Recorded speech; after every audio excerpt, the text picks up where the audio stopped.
So he fell upon his sword, and killed himself, the wound reaching up to the very hilt of the sword. Chapter 5. How Claudius restored to Agrippa his grandfather's kingdoms and augmented his dominions. And how he published an edict in behalf. 1. Now when Claudius had taken out of the way all those soldiers whom he suspected, which he did immediately, he published an edict, and therein confirmed that kingdom to Agrippa which Caius had given him, and therein commended the king highly. He also made all addition to it of all that country over which Herod, who was his grandfather, had reigned, that is, Judea and Samaria, and this he restored to him as due to his family. But for Abila of Lysanias, and all that lay at Mount Libanus, he bestowed them upon him, as out of his own territories. He also made a league with this Agrippa, confirmed by oaths, in the middle of the forum, in the city of Rome. He also took away from Antiochus that kingdom which he was possessed of, but gave him a certain part of Cilicia and Commagena. He also set Alexander Lysimachus, the alabarch, at liberty, who had been his old friend, and steward to his mother Antonia, but had been imprisoned by Caius, whose son, Marcus, married Bernice, the daughter of Agrippa. But when Marcus, Alexander's son, was dead, who had married her when she was a virgin, Agrippa gave her in marriage to his brother Herod, and begged for him of Claudius the kingdom of Chalcis. 2. Now about this time there was a sedition between the Jews and the Greeks, at the city of Alexandria. For when Caius was dead, the nation of the Jews, which had been very much mortified under the reign of Caius, and reduced to very great distress by the people of Alexandria, recovered itself, and immediately took up their arms to fight for themselves. So Claudius sent an order to the president of Egypt to quiet that tumult.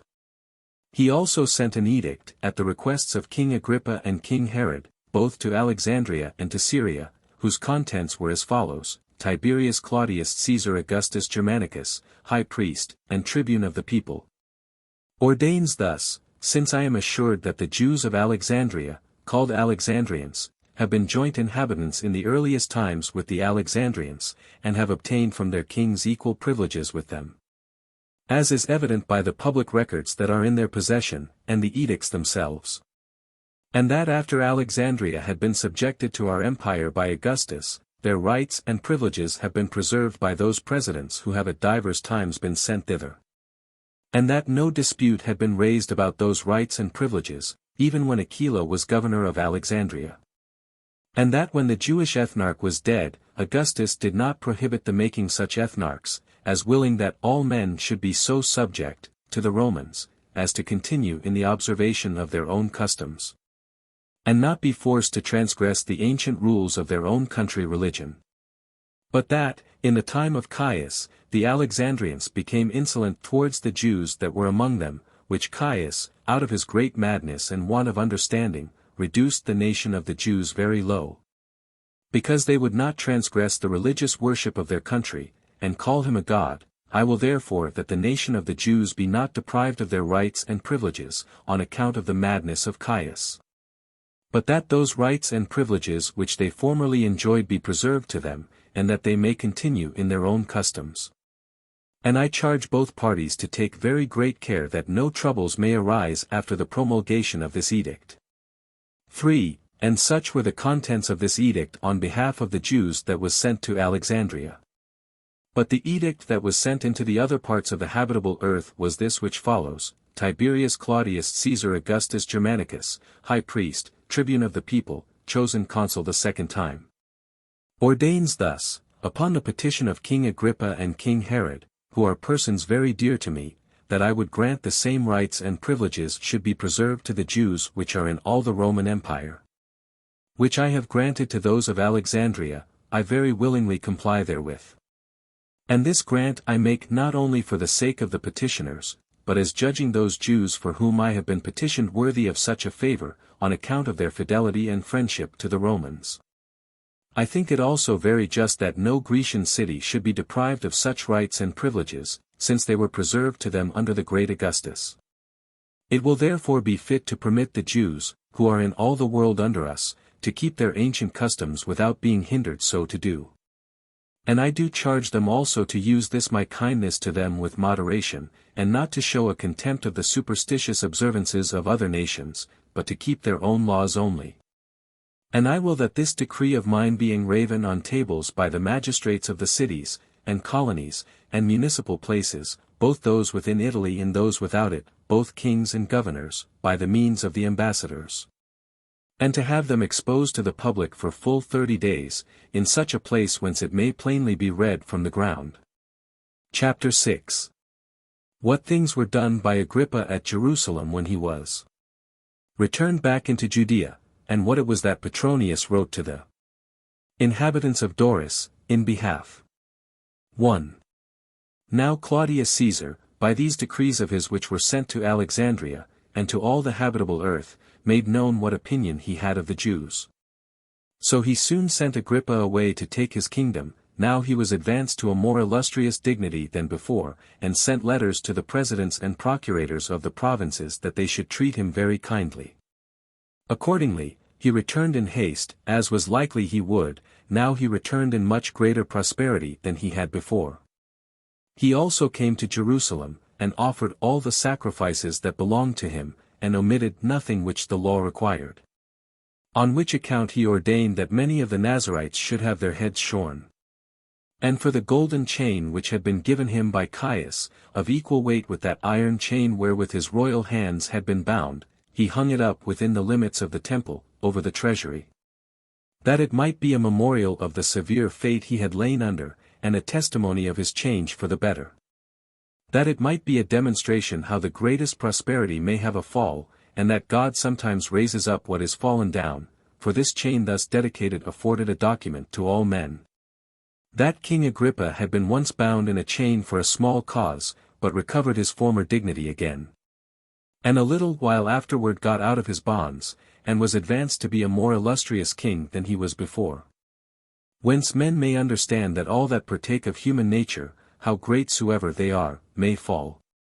And that those that fall may gain their former illustrious dignity again. 2. And when Agrippa had entirely finished all the duties of the divine worship, he removed Theophilus, the son of Ananus, from the high priesthood, and bestowed that honor of his on Simon the son of Boethus, whose name was also Canthras, whose daughter King Herod married, as I have related above.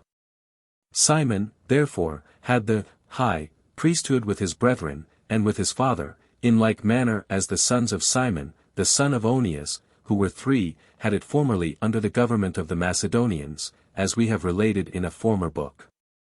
3. When the king had settled the high priesthood after this manner, he returned the kindness which the inhabitants of Jerusalem had showed him. For he released them from the tax upon houses, every one of which paid it before, thinking it a good thing to requite the tender affection of those that loved him. He also made Silas the general of his forces, as a man who had partaken with him in many of his troubles. But after a very little while the young men of Doris, preferring a rash attempt before piety, and being naturally bold and insolent, carried a statue of Caesar into a synagogue of the Jews, and erected it there. This procedure of theirs greatly provoked Agrippa, for it plainly tended to the dissolution of the laws of his country. So he came without delay to Publius Petronius, who was then president of Syria, and accused the people of Doris. Nor did he less resent what was done than did Agrippa, for he judged it a piece of impiety to transgress the laws that regulate the actions of men. So he wrote the following letter to the people of Doris in an angry strain: Publius Petronius, the president under Tiberius Claudius Caesar Augustus Germanicus, to the magistrates of Doris. Ordains as follows, since some of you have had the boldness, or madness rather, after the edict of Claudius Caesar Augustus Germanicus was published, for permitting the Jews to observe the laws of their country, not to obey the same, but have acted in entire opposition thereto, as forbidding the Jews to assemble together in the synagogue, by removing Caesar's statue, and setting it up therein, and thereby have offended not only the Jews, but the emperor himself, whose statue is more commodiously placed in his own temple than in a foreign one, where is the place of assembling together.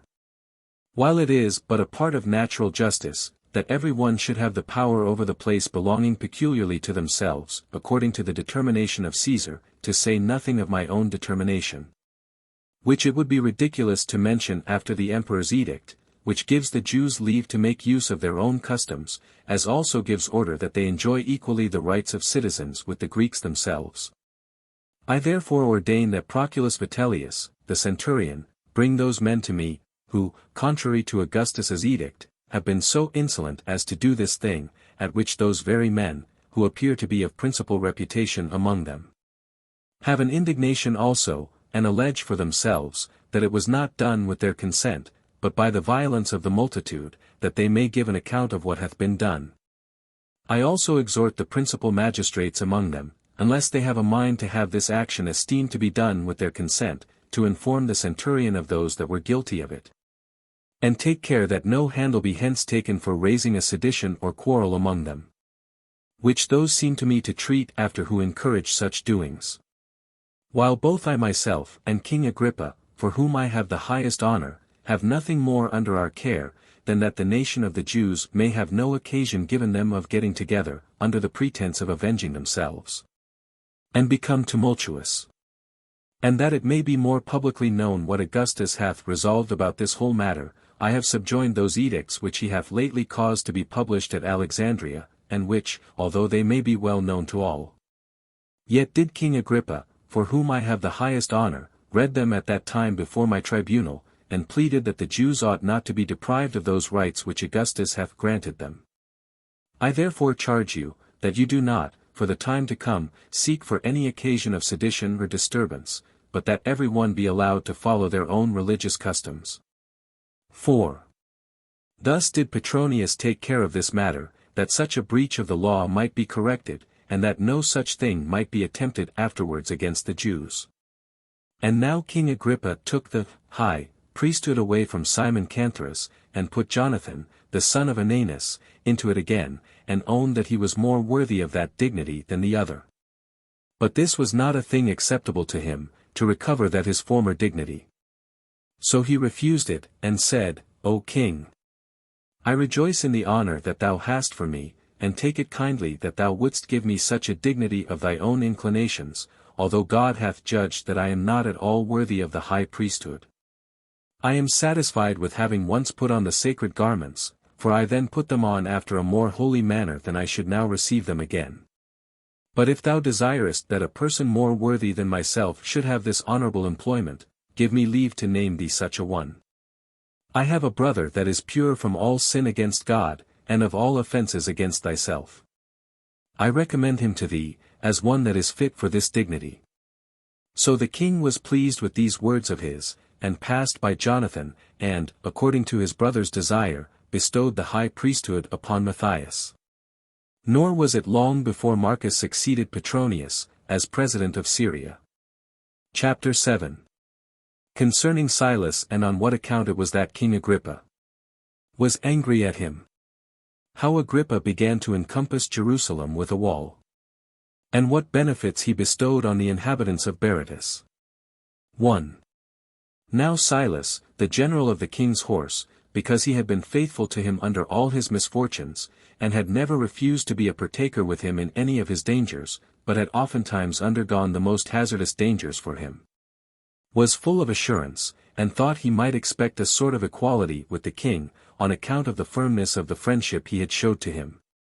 Accordingly, he would know where let the king sit as his superior, and took the like liberty in speaking to him upon all occasions, till he became troublesome to the king, when they were merry together, extolling himself beyond measure. And oft putting the king in mind of the severity of fortune he had undergone, that he might, by way of ostentation, demonstrate what zeal he had showed in his service. And was continually harping upon this string, what pains he had taken for him, and much enlarged still upon that subject. The repetition of this so frequently seemed to reproach the king, insomuch that he took this ungovernable liberty of talking very ill at his hands. For the commemoration of times when men have been under ignominy, is by no means agreeable to them. And he is a very silly man who is perpetually relating to a person what kindness he had done him. At last, therefore, Silas had so thoroughly provoked the king's indignation, that he acted rather out of passion than good consideration, and did not only turn Silas out of his place, as general of his horse, but sent him in bonds into his own country. But the edge of his anger wore off by length of time, and made room for more just reasonings as to his judgment about this man, and he considered how many labors he had undergone for his sake. So when Agrippa was solemnizing his birthday, and he gave festival entertainments to all his subjects, he sent for Silas on the sudden to be his guest. But as he was a very frank man, he thought he had now a just handle given him to be angry, which he could not conceal from those that came for him, but said to them, What honor is this the king invites me to, which I conclude will soon be over? For the king hath not let me keep those original marks of the goodwill I bore him, which I once had from him, but he hath plundered me, and that unjustly also. Does he think that I can leave off that liberty of speech, which, upon the consciousness of my deserts, I shall use more loudly than before, and shall relate how many misfortunes I have been delivered from? How many labors I have undergone for him, whereby I procured him deliverance and respect, as a reward for which I have borne the hardships of bonds and a dark prison. I shall never forget this usage. Nay, perhaps, my very soul, when it is departed out of the body, will not forget the glorious actions I did on his account. This was the clamor he made, and he ordered the messengers to tell it to the king. So he perceived that Silas was incurable in his folly, and still suffered him to lie in prison. 2. As for the walls of Jerusalem, that were adjoining to the new city, Bezetha, he repaired them at the expense of the public, and built them wider in breadth, and higher in altitude.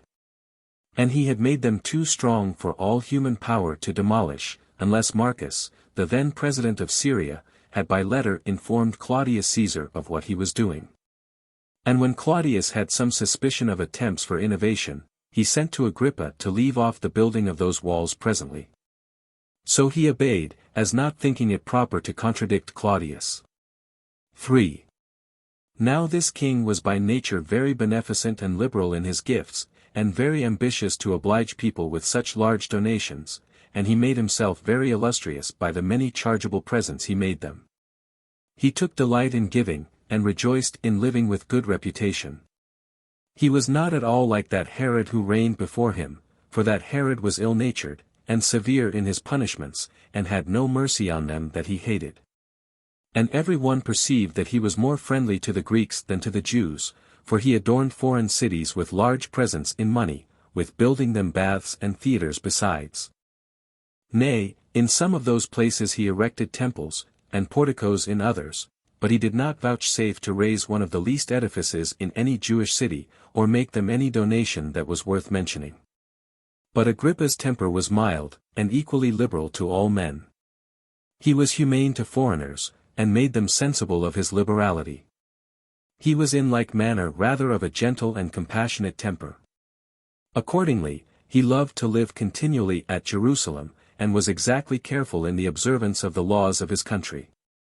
He therefore kept himself entirely pure, nor did any day pass over his head without its appointed sacrifice. 4. However, there was a certain mall of the Jewish nation at Jerusalem, who appeared to be very accurate in the knowledge of the law. His name was Simon. This man got together an assembly, while the king was absent at Caesarea, and had the insolence to accuse him as not living holily, and that he might justly be excluded out of the temple, since it belonged only to native Jews. But the general of Agrippa's army informed him that Simon had made such a speech to the people. So the king sent for him. And as he was sitting in the theatre, he bid him sit down by him, and said to him with a low and gentle voice, What is there done in this place that is contrary to the law? But he had nothing to say for himself, but begged his pardon. So the king was more easily reconciled to him than one could have imagined, as esteeming mildness a better quality in a king than anger, and knowing that moderation is more becoming in great men than passion. So he made Simon a small present, and dismissed him. 5. Now as Agrippa was a great builder in many places, he paid a peculiar regard to the people of Berytus. For he erected a theatre for them, superior to many others of that sort, both in sumptuousness and elegance, as also an amphitheatre, built at vast expenses. And besides these, he built them baths and porticos, and spared for no costs in any of his edifices, to render them both handsome and large. He also spent a great deal upon their dedication, and exhibited shows upon them, and brought thither musicians of all sorts, and such as made the most delightful music of the greatest variety. He also showed his magnificence upon the theatre, in his great number of gladiators, and there it was that he exhibited the several antagonists, in order to please the spectators. No fewer indeed than 700 men to fight with 700 other men, and allotted all the malefactors he had for this exercise, that both the malefactors might receive their punishment, and that this operation of war might be a recreation in peace. And thus were these criminals all destroyed at once. Chapter 8. What other acts were done by Agrippa until his death, and after? What manner he died. 1. When Agrippa had finished what I have above related at Berytus, he removed to Tiberias, a city of Galilee. Now he was in great esteem among other kings. Accordingly there came to him Antiochus, king of Commalena, Sampsigeratnus, king of Emesa, and Cotys, who was king of the Lesser Armenia, and Polemo, who was king of Pontus, as also Herod his brother, who was king of Chalcis. All these he treated with agreeable entertainments, and after an obliging manner, and so as to exhibit the greatness of his mind, and so as to appear worthy of those respects which the kings paid to him, by coming thus to see him. However, while these kings stayed with him, Marcus, the president of Syria, came thither. So the king, in order to preserve the respect that was due to the Romans, went out of the city to meet him, as far as 7 furlongs. But this proved to be the beginning of a difference between him and Marcus, for he took with him in his chariot those other kings as his assessors. But Marcus had a suspicion what the meaning could be of so great a friendship of these kings one with another, and did not think so close an agreement of so many potentates to be for the interest of the Romans. He therefore sent some of his domestics to every one of them, and enjoined them to go their ways home without further delay. This was very ill taken by Agrippa, who after that became his enemy. And now he took the high priesthood away from Matthias, and made Eleonius, the son of Canthras, high priest in his stead. 2. Now when Agrippa had reigned 3 years over all Judea, he came to the city Caesarea, which was formerly called Strato's Tower. And there he exhibited shows in honor of Caesar, upon his being informed that there was a certain festival celebrated to make vows for his safety. At which festival a great multitude was gotten together of the principal persons, and such as were of dignity through his province. On the 2nd day of which shows he put on a garment made wholly of silver, and of a contexture truly wonderful, and came into the theatre early in the morning. At which time the silver of his garment being illuminated by the fresh reflection of the sun's rays upon it, shone out after a surprising manner, and was so resplendent as to spread a horror over those that looked intently upon him. And presently his flatterers cried out, one from one place, and another from another, though not for his good, that he was a god, and they added, Be thou merciful to us. For although we have hitherto reverenced thee only as a man, yet shall we henceforth own thee as superior to mortal nature. Upon this the king did neither rebuke them, nor reject their impious flattery. But as he presently afterward looked up, he saw an owl sitting on a certain rope over his head, and immediately understood that this bird was the messenger of ill tidings, as it had once been the messenger of good tidings to him. And fell into the deepest sorrow. A severe pain also arose in his belly, and began in a most violent manner. He therefore looked upon his friends, and said, I, whom you call a god, am commanded presently to depart this life. While Providence thus reproves the lying words you just now said to me, and I, who was by you called immortal, am immediately to be hurried away by death. But I am bound to accept of what Providence allots, as it pleases God. For we have by no means lived ill, but in a splendid and happy manner. When he said this, his pain was become violent. Accordingly he was carried into the palace, and the rumor went abroad everywhere, that he would certainly die in a little time. But the multitude presently sat in sackcloth, with their wives and children, after the law of their country, and besought God for the king's recovery. All places were also full of mourning and lamentation. Now the king rested in a high chamber, and as he saw them below lying prostrate on the ground, he could not himself forbear weeping. And when he had been quite worn out by the pain in his belly for 5 days, he departed this life, being in the 54th year of his age, and in the 7th year of his reign. For he reigned 4 years under Caius Caesar, 3 of them were over Philip's tetrarchy only, and on the 4th he had that of Herod added to it, and he reigned, besides those, 3 years under the reign of Claudius Caesar. In which time he reigned over the forementioned countries, and also had Judea added to them, as well as Samaria and Caesarea. The revenues that he received out of them were very great, no less than 12 millions of drachmae. Yet did he borrow great sums from others, for he was so very liberal that his expenses exceeded his incomes, and his generosity was boundless. 3. But before the multitude were made acquainted with Agrippa's being expired, Herod the king of Chalcis, and Helcias the master of his horse, and the king's friend, sent Aristo, one of the king's most faithful servants, and slew Silas, who had been their enemy, as if it had been done by the king's own command. Chapter 9.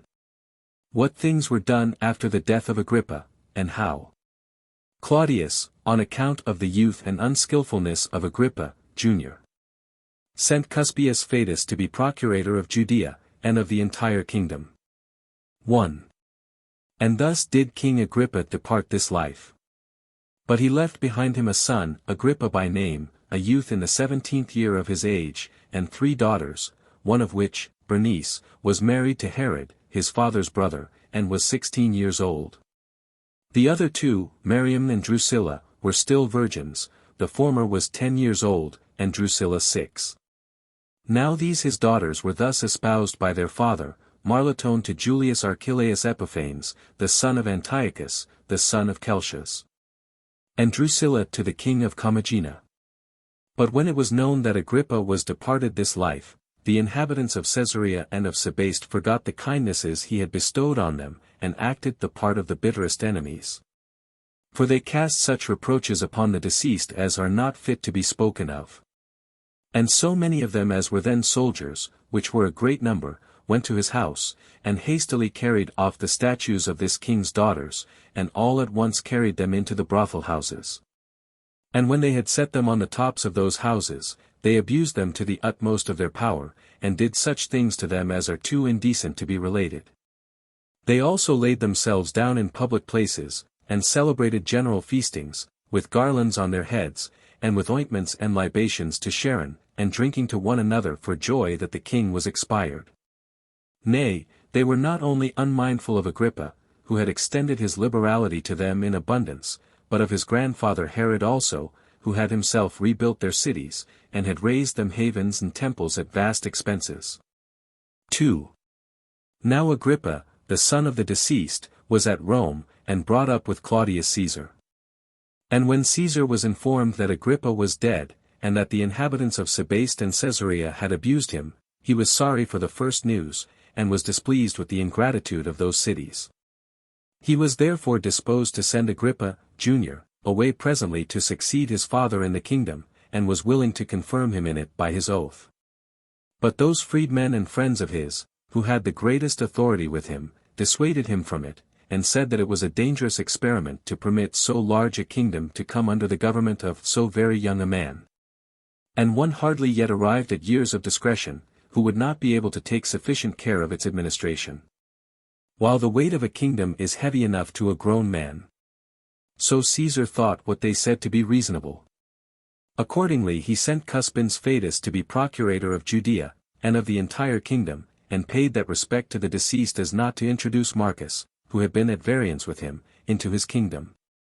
But he determined, in the first place, to send orders to Fadus, that he should chastise the inhabitants of Caesarea and Sebaste for those abuses they had offered to him that was deceased, and their madness towards his daughters that were still alive. And that he should remove that body of soldiers that were at Caesarea and Sebaste, with the 5 regiments, into Pontus, that they might do their military duty there.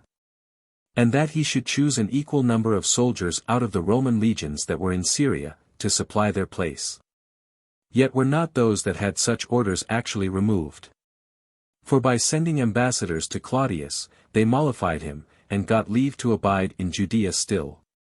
And these were the very men that became the source of very great calamities to the Jews in aftertimes, and sowed the seeds of that war which began under Florus. Whence it was that when Vespasian had subdued the country, he removed them out of his province, as we shall relate hereafter. Footnotes 1. In this and the 3 next chapters we have, I think, a larger and more distinct account of the slaughter of Caius, and the succession of Claudius, than we have of any such ancient facts whatsoever elsewhere. Some of the occasions of which probably were, Josephus's bitter hatred against tyranny, and the pleasure he took in giving the history of the slaughter of such a barbarous tyrant as was this Caius Caligula. As also the deliverance his own nation had by that slaughter, of which he speaks sect. 2. Together with the great intimacy he had with Agrippa, Jr., whose father was deeply concerned in the advancement of Claudius, upon the death of Caius, from which Agrippa, Jr., Josephus might be fully informed of his history. 2. Called Caligula by the Romans. 3. Just such a voice as this is related to became, and from an unknown original also, to the famous Polycarp, as he was going to martyrdom, bidding him, play the man. As the Church of Smyrna assures us in their account of that his martyrdom, sect. 9. 4. Here Josephus supposes that it was Augustus, and not Julius Caesar, who first changed the Roman Commonwealth into a monarchy. For these shows were in honor of Augustus, as we shall learn in the next section. 5. Suetonius says Caius was slain about the 7th hour of the day, the 9th. The series of the narration favors Josephus. 6. The rewards proposed by the Roman laws to informers was sometimes an 8th part as Spanheim assures us, from the criminal's goods, as here, and sometimes a 4th part. 7. These consuls are named in the War of the Jews, b. 2. Ch. 11. Sect. 1. Sentius Saturninus and Pomponius Secundus, as Spanheim notes here. The speech of the former of them is set down in the next chapter, sect. 2. 8. In this oration of Sentius Saturninus, we may see the great value virtuous men put upon public liberty, and the sad misery they underwent, while they were tyrannized over by such emperors as Caius.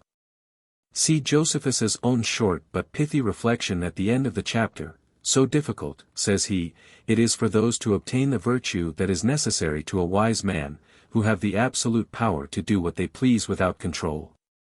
9. Hence we learn that, in the opinion of Saturninus, the sovereign authority of the consuls and senate had been taken away just 100 years before the death of Caius, A.D.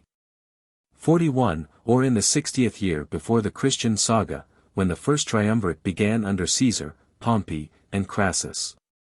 10. Spanheim here notes from Suetonius, that the name of Caius's sister with whom he was guilty of incest, was Drusilla, and that Suetonius adds, he was guilty of the same crime with all his sisters also.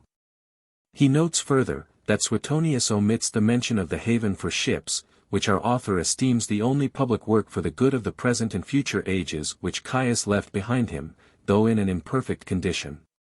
11. This Caius was the son of that excellent person Germanicus, who was the son of Drusus, the brother of Tiberius the emperor. The first place Claudius came to was inhabited, and called Harincure, as Spanheim here informs us from Suetonius, in Claude. Ch. 10. 12. How Claudius, another son of Drusus, which Drusus was the father of Germanicus, could be here himself called Germanicus, Suetonius informs us, when he assures us that, by a decree of the Senate, the surname of Germanicus was bestowed upon Drusus, and his posterity also. In Claude. Ch. 1. 13. This number of drachmae to be distributed to each private soldier, 5,000 drachmae, equal to 20,000 sesterces, or 161 pounds sterling, seems much too large, and directly contradicts Suetonius, ch. 10. Who makes them in all but 15 sesterces, or 2 shillings and 4 pence. Yet might Josephus have this number from Agrippa, Jr., though I doubt the thousands, or at least the hundreds, have been added by the transcribers, of which we have had several examples already in Josephus. 14. This piercing cold here complained of by Lupus agrees well to the time of the year when Claudius began his reign. It being for certain about the months of November, December, or January, and most probably a few days after January the 24th, and a few days before the Roman Parentalia. 15. It is both here and elsewhere very remarkable, that the murders of the vilest tyrants, who yet highly deserved to die, when those murderers were under oaths, or other the like obligations of fidelity to them, were usually revenged. And the murderers were cut off themselves, and that after a remarkable manner. And this sometimes, as in the present case, by those very persons who were not sorry for such murders, but got kingdoms by them. The examples are very numerous, both in sacred and profane histories, and seem generally indications of divine vengeance on such murderers. Nor is it unworthy of remark, that such murderers of tyrants do it usually on such ill principles, in such a cruel manner, and as ready to involve the innocent with the guilty, which was the case here, ch. 1, sect. 14, and ch. 2, sect. 4, as justly deserved the divine vengeance upon them. Which seems to have been the case of Jehu also, when, besides the house of Ahab, for whose slaughter he had a commission from God, without any such commission, any justice or commiseration, he killed Ahab's great men, and acquaintance, and priests. And 42 of the kindred of Ahaziah, 2 Kings 10 verses 11 to 14. See Hosea 1 verse 4. I do not mean here to condemn Ehud or Judith, or the like executioners of God's vengeance on those wicked tyrants who had unjustly oppressed God's own people under their theocracy. Who, as they appear still to have had no selfish designs nor intentions to slay the innocent, so had they still a divine commission, or a divine impulse, which was their commission for what they did, Judges 3 verses 15 and 19, 20, Judith 9:2, Test Levi. Sect. 5, in Authent.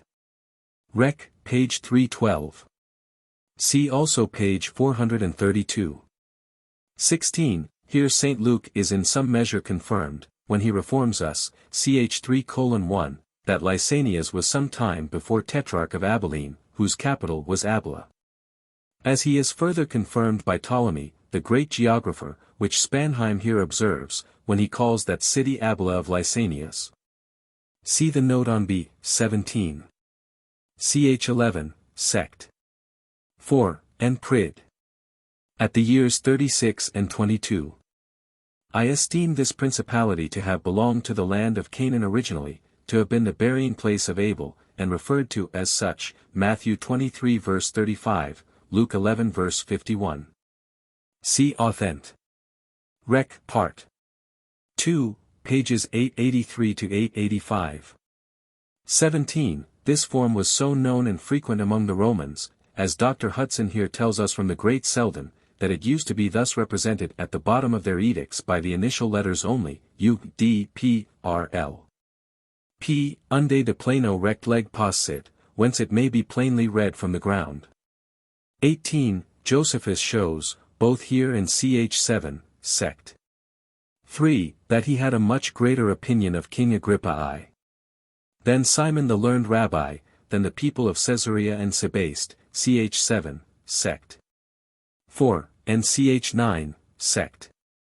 1, and indeed than his double dealing between the Senate and Claudius, ch. 4, sect. 2, than his slaughter of James the brother of John, and his imprisonment of Peter, or his vainglorious behavior before he died, both in Acts 12 verse 13, and here, ch. 4, sect. 1, will justify or allow. Josephus's character was probably taken from his son Agrippa, Jr. 19. This treasury chamber seems to have been the very same in which our Savior taught, and where the people offered their charity money for the repairs or other uses of the temple, Mark 12 verse 41, etc., Luke 22 verse 1, John 8 verse 20. 20. A strange number of condemned criminals to be under the sentence of death at once, no fewer, it seems, than 1,400. 21. We have a mighty cry made here by some critics, as the great Eusebius had on purpose falsified this account of Josephus, so as to make it agree with the parallel account in the Acts of the Apostles.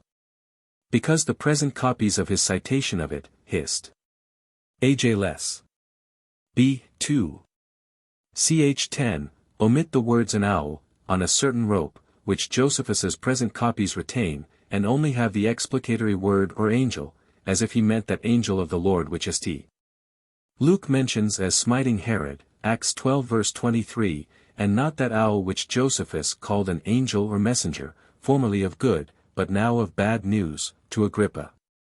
This accusation is a somewhat strange one in the case of the great Eusebius, who is known to have so accurately and faithfully produced a vast number of other ancient records, and particularly not a few out of our Josephus also, without any suspicion of prevarication.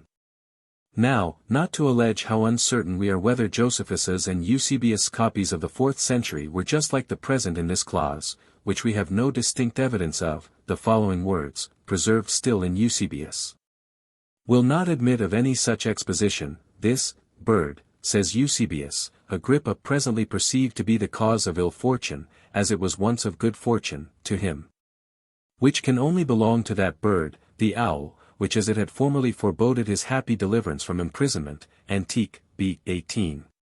Ch. 6, sect. 7. So was it then foretold to prove afterward the unhappy forerunner of his death in 5 days' time. If the improper words signifying cause, be changed for Josephus's proper word angel or messenger, and the foregoing words, be inserted, Eusebius's text will truly represent that in Josephus. Had this imperfection been in some heathen author that was in good esteem with our modern critics, they would have readily corrected these as barely errors in the copies. But being in an ancient Christian writer, not so well relished by many of those critics, nothing will serve but the ill-grounded supposal of willful corruption and prevarication. 22. This sum of 12 millions of drachmae, which is equal to 3 millions of shekels, i.e. at 2s. 10d. A shekel, equal to 425,000 pounds sterling, was Agrippa the Great's yearly income, or about 3/4 of his grandfather Herod's income, he having abetted the tax upon houses at Jerusalem, ch. 6, sect. 3, and was not so tyrannical as Herod had been to the Jews. See the note on Antique, B. 17. Ch. 11, sect. 4, a large sum this. But not, it seems, sufficient for his extravagant expenses. 23. Reland takes notice here, not improperly, that Josephus omits the reconciliation of this Herod Agrippa to the Tyrians and Sidonians, by the means of Blastus the king's chamberlain, mentioned Acts 12 verse 20. Nor is there any history in the world so complete, as to omit nothing that other historians take notice of, unless the one be taken out of the other, and accommodated to it. 24. Photius, who made an extract out of this section, says they were not the statues or images, but the ladies themselves, who were thus basely abused by the soldiers. Book XX. Containing the interval of 22 years. From Fadus the Procurator to Florus. Chapter 1. A sedition of the Philadelphians against the Jews, and also concerning the vestments of the high priest. 1. Upon the death of King Agrippa, which we have related in the foregoing book, Claudius Caesar sent Cassius Longinus as successor to Marcus, out of regard to the memory of King Agrippa, who had often desired of him by letters, while he was alive, that he would not suffer Marcus to be any longer president of Syria. But Fadus, as soon as he was come procurator into Judea, found quarrelsome doings between the Jews that dwelt in Perea, and the people of Philadelphia, about their borders, at a village called Mia, that was filled with men of a warlike temper. For the Jews of Perea had taken up arms without the consent of their principal men, and had destroyed many of the Philadelphians. When Fadus was informed of this procedure, it provoked him very much that they had not left the determination of the matter to him, if they thought that the Philadelphians had done them any wrong, but had rashly taken up arms against them. So he seized upon 3 of their principal men, who were also the causes of this sedition, and ordered them to be bound, and afterwards had one of them slain, whose name was Hannibal, and he banished the other 2, Aram and Eleazar. Ptolemy also, the arch-robber, was, after some time, brought to him bound, and slain, but not till he had done a world of mischief to Idumea and the Arabians. And indeed, from that time, Judea was cleared of robberies by the care and providence of Fadus. He also at this time sent for the high priests and the principal citizens of Jerusalem, and this at the command of the emperor, and admonished them that they should lay up the long garment and the sacred vestment, which it is customary for nobody but the high priest to wear, in the Tower of Antonia, that it might be under the power of the Romans, as it had been formerly. Now the Jews durst not contradict what he had said, but desired Fadus, however, and Longinus, which last was come to Jerusalem, and had brought a great army with him. Out of a fear that the rigid injunctions of Fadus should force the Jews to rebel, that they might, in the first place, have leave to send ambassadors to Caesar, to petition him that they may have the holy vestments under their own power. And that, in the next place, they would tarry till they knew what answer Claudius would give to that their request. So they replied, that they would give them leave to send their ambassadors, provided they would give them their sons as pledges, for their peaceable behavior. And when they had agreed so to do, and had given them the pledges they desired, the ambassadors were sent accordingly.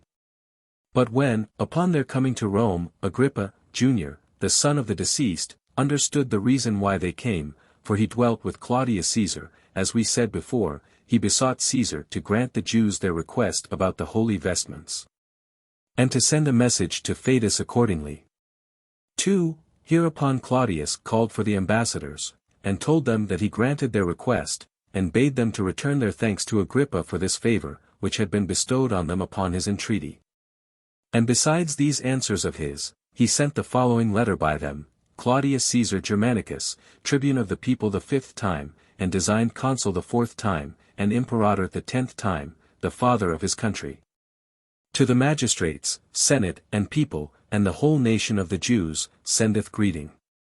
Upon the presentation of your ambassadors to me by Agrippa, my friend, whom I have brought up, and have now with me, and who is a person of very great piety, who are come to give me thanks for the care I have taken of your nation, and to entreat me, in an earnest and obliging manner, that they may have the holy vestments, with the crown belonging to them, under their power, I grant their request, as that excellent person Vitellius, who is very dear to me, had done before me. And I have complied with your desire, in the first place, out of regard to that piety which I profess, and because I would have every one worship God according to the laws of their own country. And this I do also because I shall hereby highly gratify King Herod, and Agrippa, Jr., whose sacred regards to me, and earnest goodwill to you, I am well acquainted with, and with whom I have the greatest friendship, and whom I highly esteem, and look on as persons of the best character. Now I have written about these affairs to Cuspius Fadus, my procurator. The names of those that brought me your letter are Cornelius, the son of Ciro, Trypho, the son of Thudio, Dorotheus, the son of Nathaniel, and John, the son of Joder. This letter is dated before the 4th of the calends of July, when Rufus and Pompeius Silvanus are consuls. 3. Herod also, the brother of the deceased Agrippa, who was then possessed of the royal authority over Chalcis, petitioned Claudius Caesar for the authority over the temple, and the money of the sacred treasure, and the choice of the high priests, and obtained all that he petitioned for. So that after that time this authority continued among all his descendants till the end of the war. Accordingly, Herod removed the last high priest, called Simtheris, and bestowed that dignity on his successor Joseph, the son of Cantos. Chapter 2. How Helena the queen of Adiabene and her son Isaetes, embraced the Jewish religion, and how Helena supplied the poor with corn, when there was a great famine at Jerusalem. 1. About this time it was that Helena, queen of Adiabene, and her son Isaetes, changed their course of life, and embraced the Jewish customs, and this on the occasion following: Monobazus, the king of Adiabene, who had also the name of Basius, fell in love with his sister Helena, and took her to be his wife, and begot her with child. But as he was in bed with her one night, he laid his hand upon his wife's belly, and fell asleep, and seemed to hear a voice, which bid him take his hand off his wife's belly, and not hurt the infant that was therein, which, by God's providence, would be safely born, and have a happy end. This voice put him into disorder, so he awaked immediately, and told the story to his wife, and when his son was born, he called him Isaetes. He had indeed Monobazus, his elder brother, by Helena also, as he had other sons by other wives besides. Yet did he openly place all his affections on this his only begotten son Isaetes, which was the origin of that envy which his other brethren, by the same father, bore to him. While on this account they hated him more and more, and were all under great affliction that their father should prefer Isates before them. Now although their father was very sensible of these their passions, yet did he forgive them, as not indulging those passions out of an ill disposition, but out of a desire each of them had to be beloved by their father. However, he sent Isates, with many presents, to Abennerig, the king of Charax Spasini, and that out of the great dread he was in about him, lest he should come to some misfortune by the hatred his brethren bore him.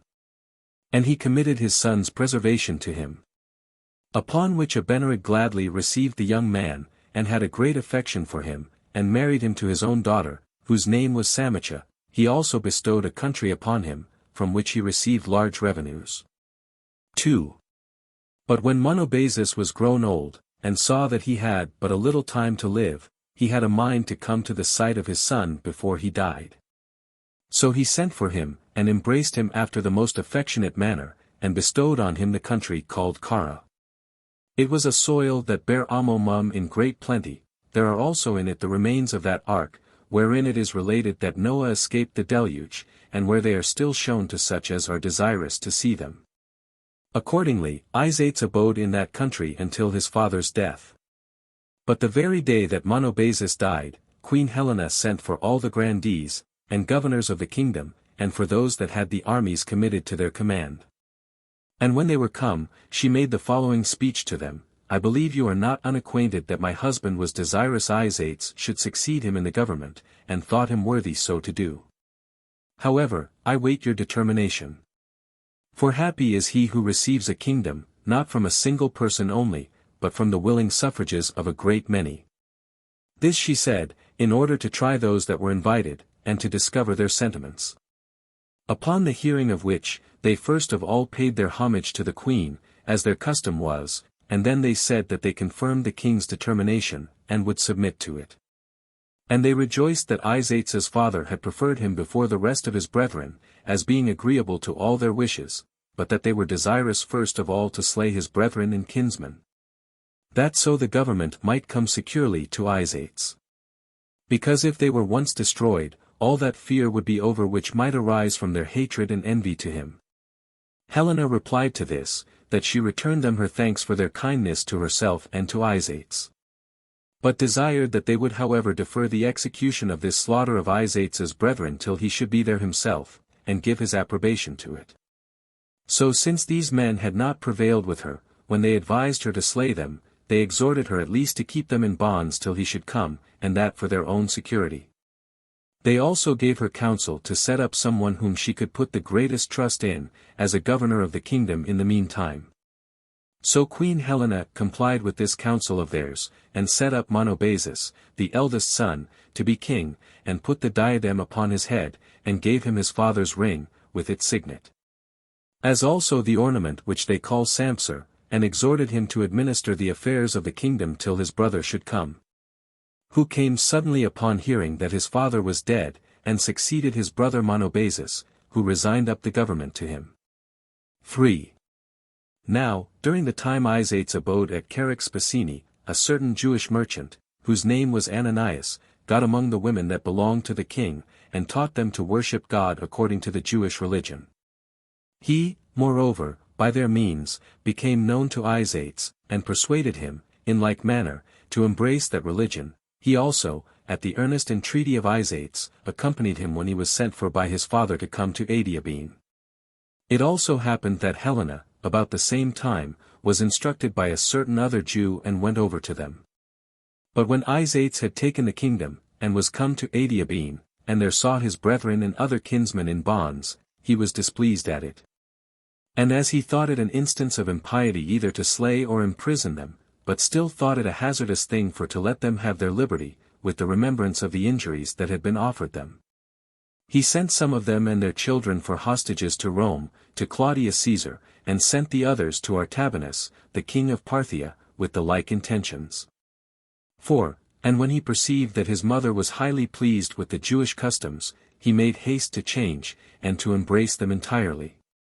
And as he supposed that he could not be thoroughly a Jew unless he were circumcised, he was ready to have it done. But when his mother understood what he was about, she endeavored to hinder him from doing it, and said to him that this thing would bring him into danger. And that, as he was a king, he would thereby bring himself into great odium among his subjects, when they should understand that he was so fond of rites that were to them strange and foreign, and that they would never bear to be ruled over by a Jew. This it was that she said to him, and for the present persuaded him to forbear. And when he had related what she had said to Ananias, he confirmed what his mother had said. And when he had also threatened to leave him, unless he complied with him, he went away from him, and said that he was afraid lest such an action being once become public to all, he should himself be in danger of punishment for having been the occasion of it, and having been the king's instructor in actions that were of ill reputation. And he said that he might worship God without being circumcised, even though he did resolve to follow the Jewish law entirely, which worship of God was of a superior nature to circumcision. He added, that God would forgive him, though he did not perform the operation, while it was omitted out of necessity, and for fear of his subjects. So the king at that time complied with these persuasions of Ananias. But afterwards, as he had not quite left off his desire of doing this thing, a certain other Jew that came out of Galilee, whose name was Eleazar, and who was esteemed very skillful in the learning of his country, persuaded him to do the thing.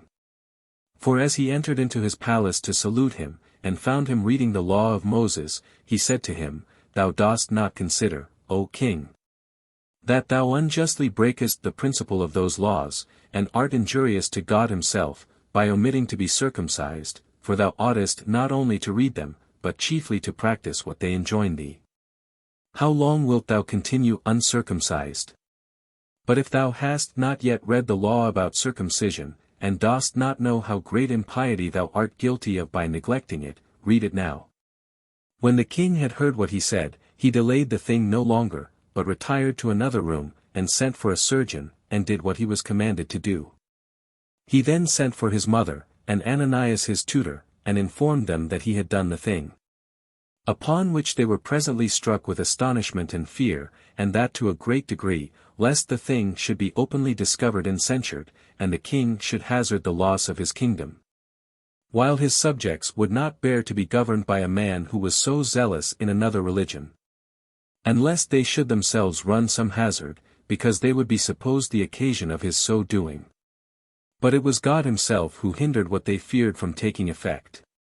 For he preserved both Isaetes himself and his sons when they fell into many dangers, and procured their deliverance when it seemed to be impossible, and demonstrated thereby that the fruit of piety does not perish as to those that have regard to him, and fix their faith upon him only. But these events we shall relate hereafter. 5. But as to Helena, the king's mother, when she saw that the affairs of Isaetes' kingdom were in peace, and that her son was a happy man, and admired among all men, and even among foreigners, by the means of God's providence over him, she had a mind to go to the city of Jerusalem, in order to worship at that temple of God which was so very famous among all men, and to offer her thank offerings there. So she desired her son to give her leave to go thither. Upon which he gave his consent to what she desired very willingly, and made great preparations for her dismission, and gave her a great deal of money, and she went down to the city Jerusalem, her son conducting her on her journey a great way. Now her coming was a very great advantage to the people of Jerusalem. For whereas a famine did oppress them at that time, and many people died for want of what was necessary to procure food withal, Queen Helena sent some of her servants to Alexandria with money to buy a great quantity of corn, and others of them to Cyprus, to bring a cargo of dried figs. And as soon as they were come back, and had brought those provisions, which was done very quickly, she distributed food to those that were in want of it, and left a most excellent memorial behind her of this benefaction, which she bestowed on our whole nation. And when her son Isaetes was informed of this famine, he sent great sums of money to the principal men in Jerusalem. However, what favors this queen and king conferred upon our city Jerusalem shall be further related hereafter. Chapter 3. How Artabanus, the king of Parthia out of fear of the secret contrivances of his subjects against him, went to Isaetes, and was by him reinstated in his government, as also how Bardanes his son denounced war against Isaetes. 1. But now Artabanus, king of the Parthians, perceiving that the governors of the provinces had framed a plot against him, did not think it safe for him to continue among them, but resolved to go to Isates, in hopes of finding some way for his preservation by his means, and, if possible, for his return to his own dominions. So he came to Isates, and brought 1,000 of his kindred and servants with him, and met him upon the road, while he well knew Isates, but Isates did not know him. When Artabanus stood near him, and, in the first place, worshipped him, according to the custom, he then said to him, O king, do not thou overlook me thy servant, nor do thou proudly reject the suit I make thee. For as I am reduced to a low estate, by the change of fortune, and of a king am become a private man, I stand in need of thy assistance. Have regard, therefore, unto the uncertainty of fortune, and esteem the care thou shalt take of me to be taken of thyself also. For if I be neglected, and my subjects go off unpunished, many other subjects will become the more insolent towards other kings also. And this speech Artabanus made with tears in his eyes, and with a dejected countenance. Now as soon as Isates heard Artabanus's name, and saw him stand as a supplicant before him, he leaped down from his horse immediately, and said to him, Take courage, O king. Nor be disturbed at thy present calamity, as if it were incurable. For the change of thy sad condition shall be sudden, for thou shalt find me to be more thy friend and thy assistant than thy hopes can promise thee, for I will either re-establish thee in the kingdom of Parthia, or lose my own. 2. When he had said this, he set Artabanus upon his horse, and followed him on foot, in honor of a king whom he owned as greater than himself. Which, when Artabanus saw, he was very uneasy at it, and sware by his present fortune and honor that he would get down from his horse, unless Isates would get upon his horse again, and go before him. So he complied with his desire, and leaped upon his horse. And when he had brought him to his royal palace, he showed him all sorts of respect when they sat together, and he gave him the upper place at festivals also, as regarding not his present fortune, but his former dignity. And that upon this consideration also, that the changes of fortune are common to all men. He also wrote to the Parthians, to persuade them to receive Artabanus again, and gave them his right hand and his faith, that he should forget what was past and done, and that he would undertake for this as a mediator between them. Now the Parthians did not themselves refuse to receive him again, but pleaded that it was not now in their power so to do, because they had committed the government to another person, who had accepted of it, and whose name was Cinemus. And that they were afraid lest a civil war should arise on this account. When Cinemus understood their intentions, he wrote to Artabanus himself, for he had been brought up by him, and was of a nature good and gentle also, and desired him to put confidence in him, and to come and take his own dominions again. Accordingly, Artabanus trusted him, and returned home, when Cinemus met him, worshipped him, and saluted him as a king, and took the diadem off his own head, and put it on the head of Artabanus. 3. And thus was Artabanus restored to his kingdom again by the means of Isates, when he had lost it by the means of the grandees of the kingdom. Nor was he unmindful of the benefits he had conferred upon him, but rewarded him with such honors as were of the greatest esteem among them. For he gave him leave to wear his tiara upright, and to sleep upon a golden bed, which are privileges and marks of honor peculiar to the kings of Parthia. He also cut off a large and fruitful country from the king of Armenia, and bestowed it upon him. The name of the country is Nisibis, wherein the Macedonians had formerly built that city which they called Antioch of Macedonia. And these were the honors that were paid Isates by the king of the Parthians. 4. But in no long time Artabanus died, and left his kingdom to his son Bardanes. Now this Bardanes came to Isates, and would have persuaded him to join him with his army, and to assist him in the war he was preparing to make with the Romans, but he could not prevail with him. For Isates so well knew the strength and good fortune of the Romans, that he took Bardanes to attempt what was impossible to be done. And having besides sent his sons, 5 in number, and they but young also, to learn accurately the language of our nation, together with our learning, as well as he had sent his mother to worship at our temple, as I have said already, was the more backward to a compliance. and restrained Bardanes, telling him perpetually of the great armies and famous actions of the Romans, and thought thereby to terrify him, and desired thereby to hinder him from that expedition. But the Parthian king was provoked at this his behavior, and denounced war immediately against Isates. Yet did he gain no advantage by this war, because God cut off all his hopes therein. For the Parthians perceiving Bardanes' intentions, and how he had determined to make war with the Romans, slew him, and gave his kingdom to his brother Gotarzes. He also, in no long time, perished by a plot made against him, and Vologases, his brother, succeeded him, who committed 2 of his provinces to 2 of his brothers by the same father, that of the Medes to the elder, Pacorus, and Armenia to the younger, Tiridates. Chapter 4. How Isates was betrayed by his own subjects, and fought against by the Arabians, and how Isates, by the providence of God, was delivered out of their hands. 1.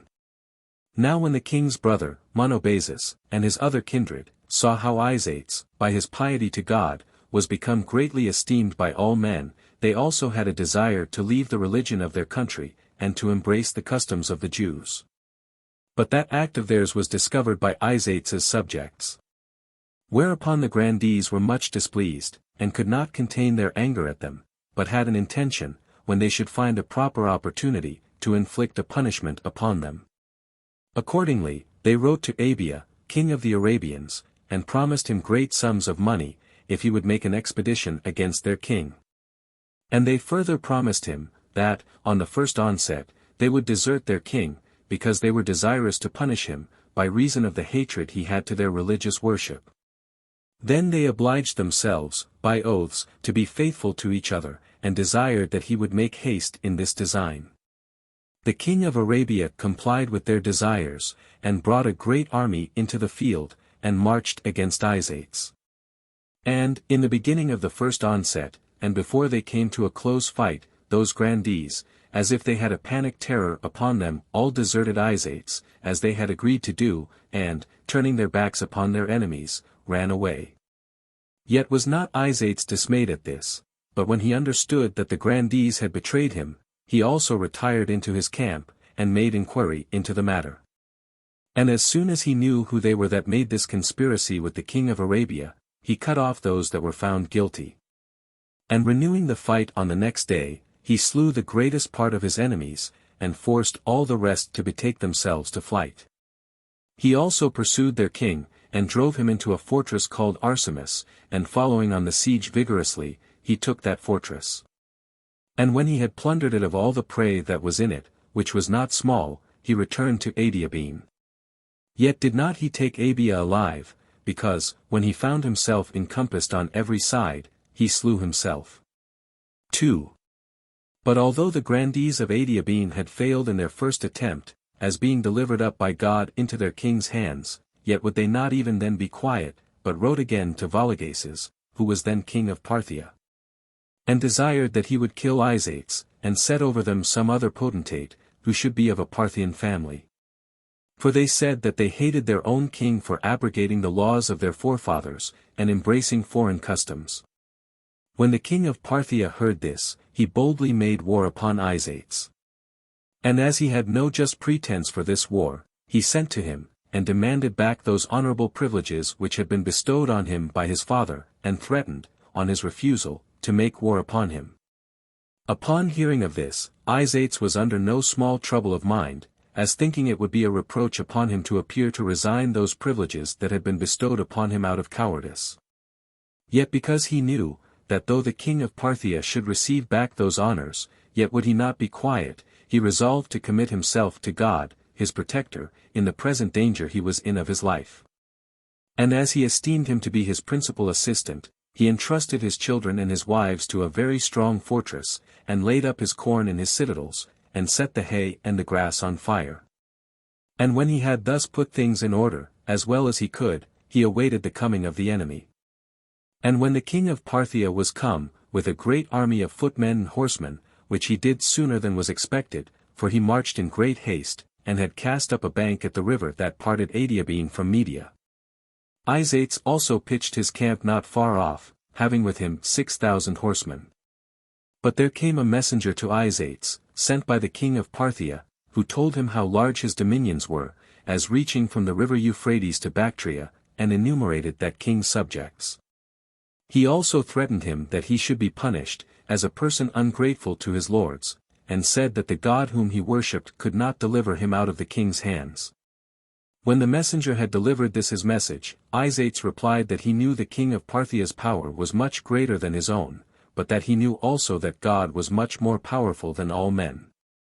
And when he had returned him this answer, he betook himself to make supplication to God, and threw himself upon the ground, and put ashes upon his head, in testimony of his confusion, and fasted, together with his wives and children. Then he called upon God, and said, O Lord and Governor, if I have not in vain committed myself to thy goodness, but have justly determined that thou only art the Lord and principal of all beings, come now to my assistance. And defend me from my enemies, not only on my own account, but on account of their insolent behavior with regard to thy power, while they have not feared to lift up their proud and arrogant tongue against thee. Thus did he lament and bemoan himself, with tears in his eyes, whereupon God heard his prayer. And immediately that very night Vologases received letters, the contents of which were these, that a great band of Day and Sacs, despising him, now he was gone so long a journey from home, had made an expedition, and laid Parthia waste. So that he was forced to retire back, without doing anything. And thus it was that Isates escaped the threatenings of the Parthians, by the providence of God. 3. It was not long ere Isates died, when he had completed 55 years of his life, and had ruled his kingdom 24 years. He left behind him 24 sons and 24 daughters. However, he gave order that his brother Monobazus should succeed in the government, thereby requiting him, because, while he was himself absent after their father's death, he had faithfully preserved the government for him. But when Helena, his mother, heard of her son's death, she was in great heaviness, as was but natural, upon her loss of such a most dutiful son, yet was it a comfort to her that she heard the succession came to her eldest son. Accordingly, she went to him in haste, and when she was come into Adiabene, she did not long outlive her son Isates.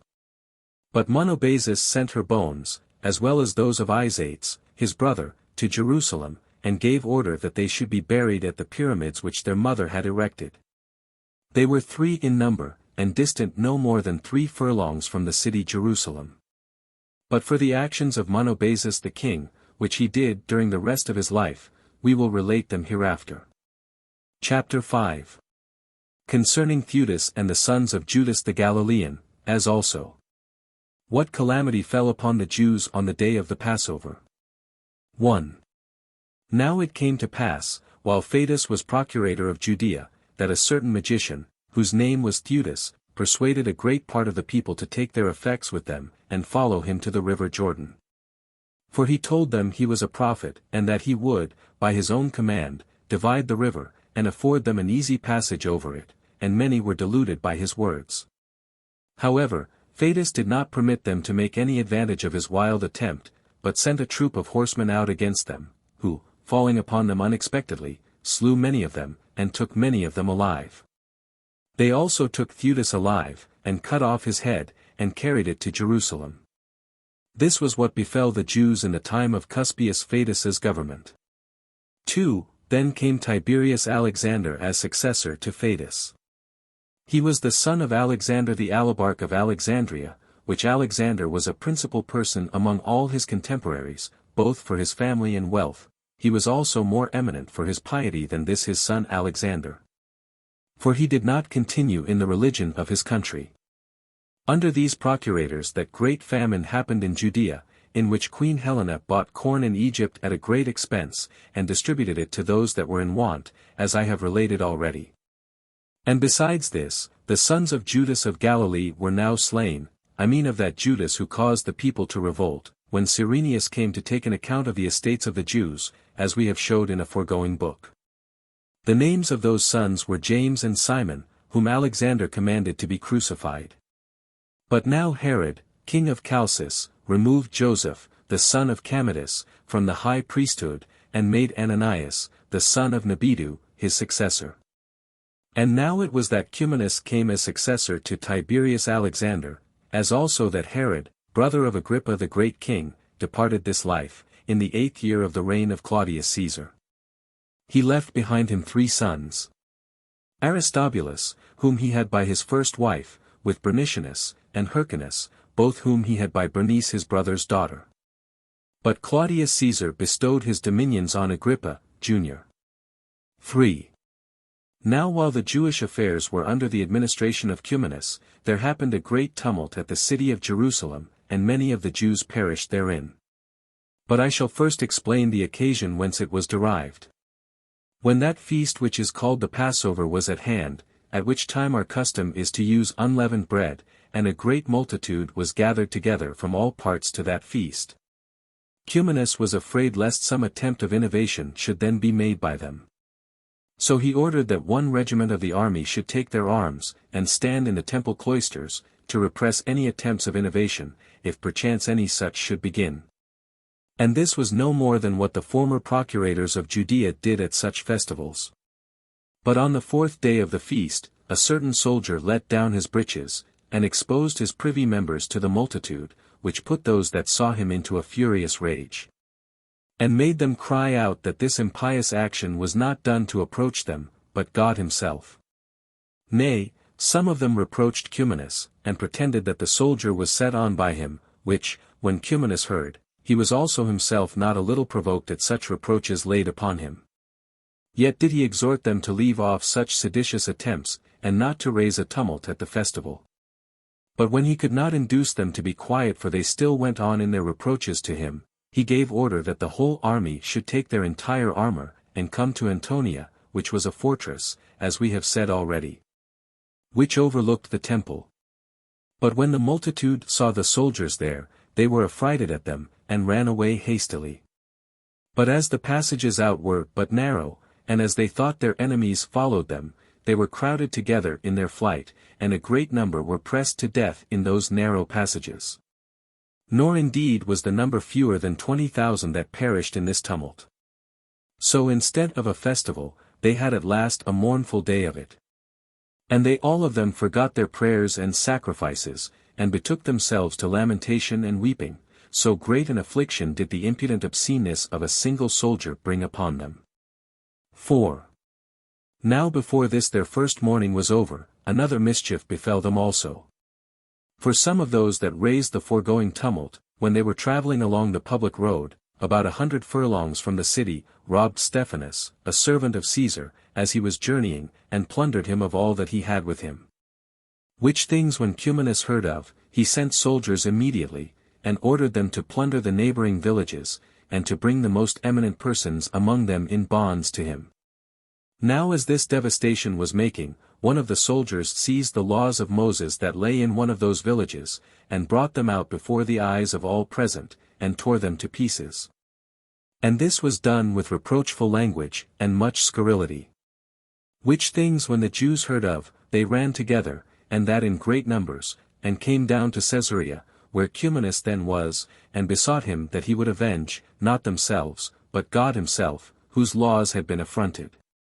For that they could not bear to live any longer, if the laws of their forefathers must be affronted after this manner. Accordingly Cumanus, out of fear lest the multitude should go into a sedition, and by the advice of his friends also, took care that the soldier who had offered the affront to the laws should be beheaded. And thereby put a stop to the sedition which was ready to be kindled a second time. Chapter 6. How there happened a quarrel between the Jews and the Samaritans, and how Claudius put an end to their differences. 1. Now there arose a quarrel between the Samaritans and the Jews on the occasion following. It was the custom of the Galileans, when they came to the holy city at the festivals, to take their journeys through the country of the Samaritans.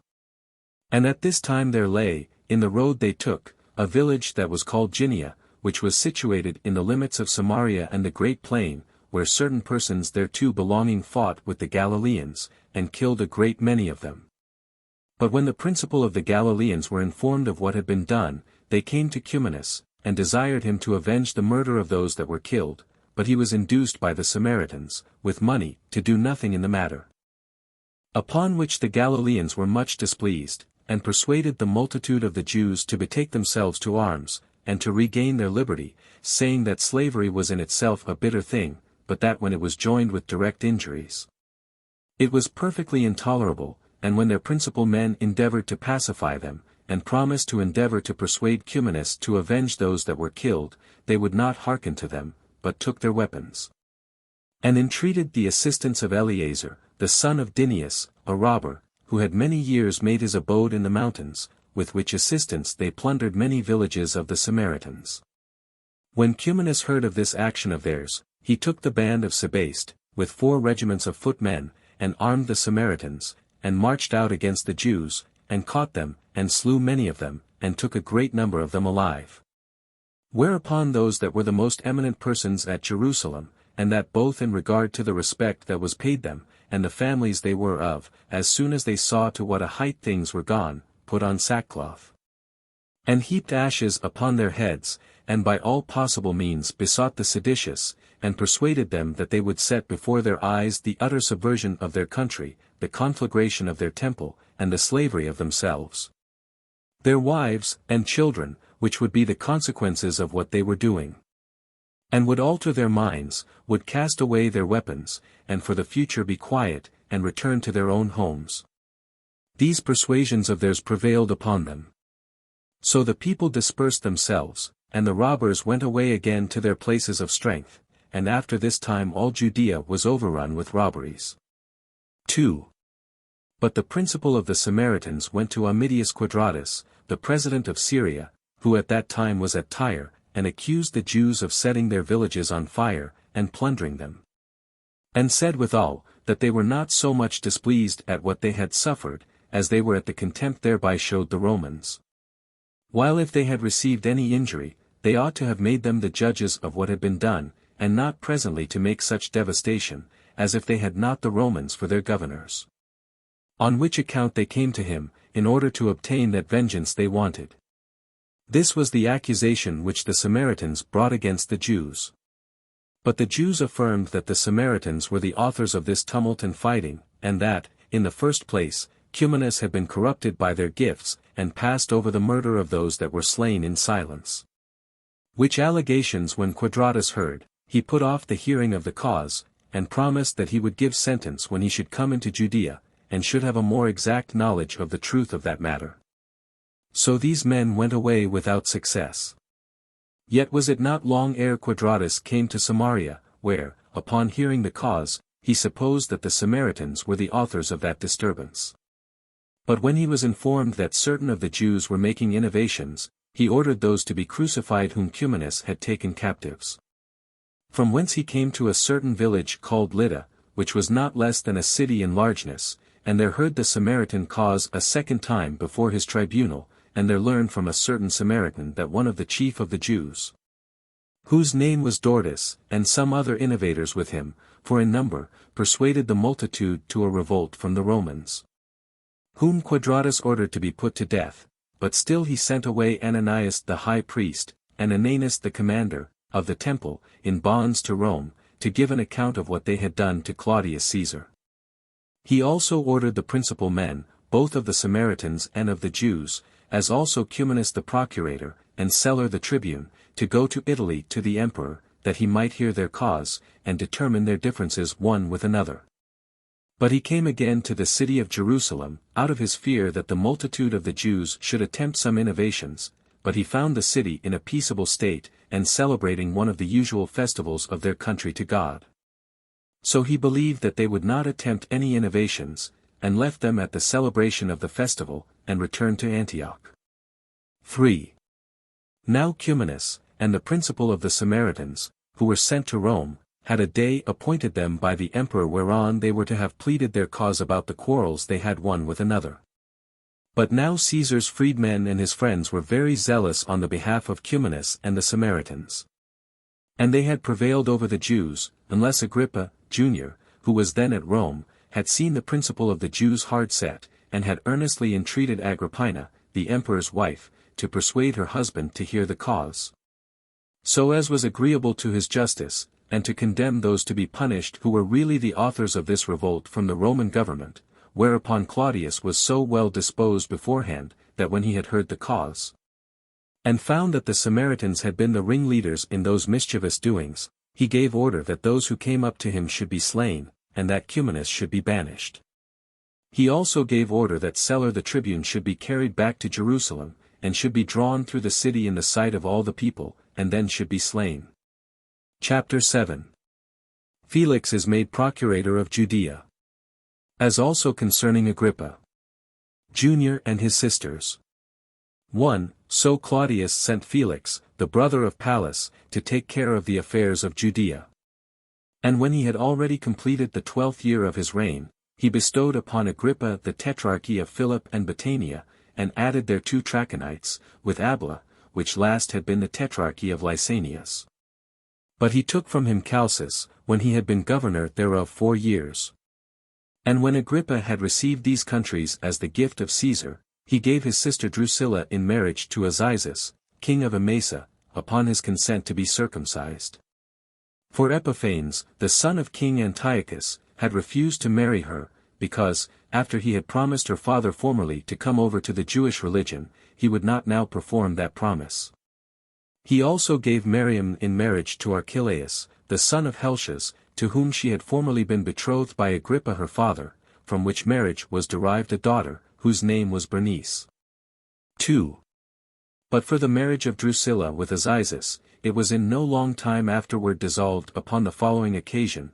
While Felix was procurator of Judea, he saw this Drusilla, and fell in love with her. For she did indeed exceed all other women in beauty, and he sent to her a person whose name was Simon, one of his friends. A Jew he was, and by birth a Cypriot, and one who pretended to be a magician, and endeavored to persuade her to forsake her present husband, and marry him, and promised, that if she would not refuse him, he would make her a happy woman. Accordingly she acted ill, and because she was desirous to avoid her sister Bernice's envy, for she was very ill treated by her on account of her beauty, was prevailed upon to transgress the laws of her forefathers, and to marry Felix. And when he had had a son by her, he named him Agrippa. But after what manner that young man, with his wife, perished at the conflagration of the mountain Vesuvius, in the days of Titus Caesar, shall be related hereafter. 3. But as for Bernice, she lived a widow a long while after the death of Herod, king of Chalcis, who was both her husband and her uncle. But when the report went that she had criminal conversation with her brother, Agrippa, Jr., she persuaded Poleme, who was king of Cilicia, to be circumcised, and to marry her. As supposing that by this means she should prove those calumnies upon her to be false. And Poleme was prevailed upon, and that chiefly on account of her riches. Yet did not this matrimony endure long, but Bernice left Poleme, and, as was said, with impure intentions.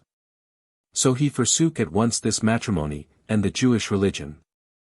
And, at the same time, Miriam put away Archelaus, and was married to Demetrius, the principal man among the Alexandrian Jews, both for his family and his wealth, and indeed he was then their alabarch. So she named her son whom she had by him Agrippinus. But of all these particulars we shall hereafter treat more exactly. Chapter 8. After what manner upon the death of Claudius, Nero succeeded in the government. As also what barbarous things he did. Concerning the robbers, murderers and impostors, that arose while Felix and Festus were procurators of Judea. 1. Now Claudius Caesar died when he had reigned 13 years, 8 months, and 20 days, and a report went about that he was poisoned by his wife Agrippina. Her father was Germanicus, the brother of Caesar. Her husband was Domitius Enobarbus, one of the most illustrious persons that was in the city of Rome, after whose death, and her long continuance in widowhood, Claudius took her to wife. She brought along with her a son, Dom Titus, of the same name with his father. He had before this slain his wife Messalina, out of jealousy, by whom he had his children Britannicus and Octavia. Their eldest sister was Antonia, whom he had by Paulina his first wife. He also married Octavia to Nero, for that was the name that Caesar gave him afterward, upon his adopting him for his son. 2. But now Agrippina was afraid, lest, when Britannicus should come to man's estate, he should succeed his father in the government, and desired to seize upon the principality beforehand for her own son, Nero. Upon which the report went that she thence compassed the death of Claudius. Accordingly, she sent Burrhus, the general of the army, immediately, and with him the tribunes, and such also of the freedmen as were of the greatest authority, to bring Nero away into the camp, and to salute him emperor. And when Nero had thus obtained the government, he got Britannicus to be so poisoned, that the multitude should not perceive it. Although he publicly put his own mother to death not long afterward, making her this requital, not only for being born of her, but for bringing it so about by her contrivances that he obtained the Roman Empire. He also slew Octavia his own wife, and many other illustrious persons, under this pretense, that they plotted against him. 3. But I omit any further discourse about these affairs. For there have been a great many who have composed the history of Nero, some of which have departed from the truth of facts out of favor, as having received benefits from him. While others, out of hatred to him, and the great ill will which they bear him, have so impudently raved against him with their lies, that they justly deserve to be condemned. Nor do I wonder at such as have told lies of Nero, since they have not in their writings preserved the truth of history as to those facts that were earlier than his time, even when the actors could have no way incurred their hatred. Since those writers lived a long time after them.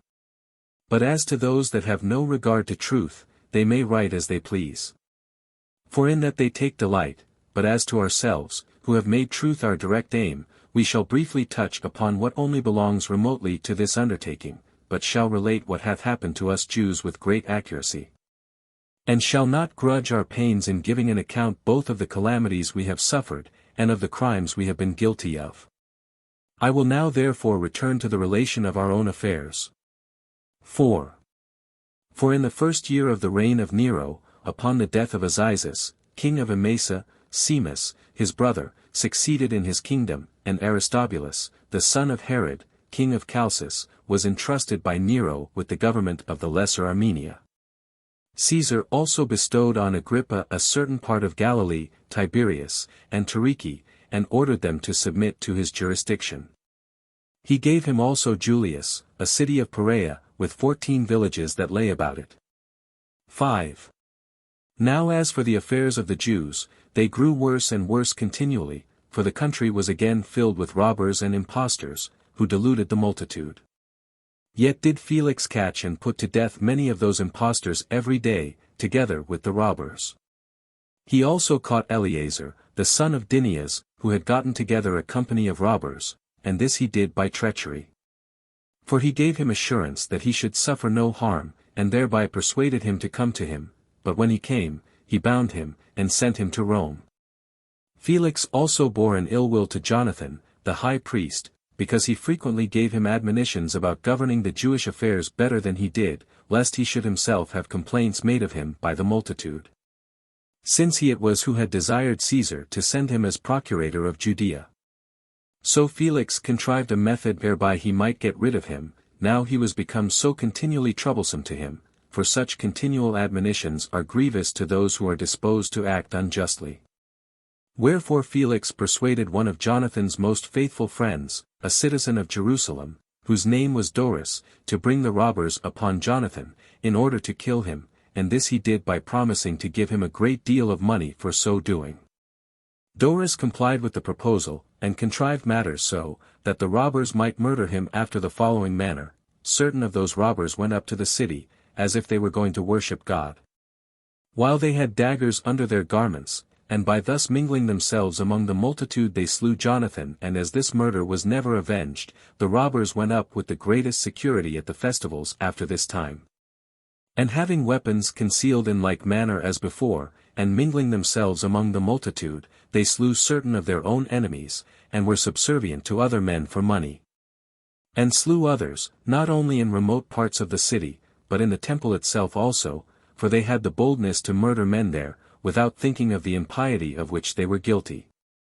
And this seems to me to have been the reason why God, out of his hatred of these men's wickedness, rejected our city.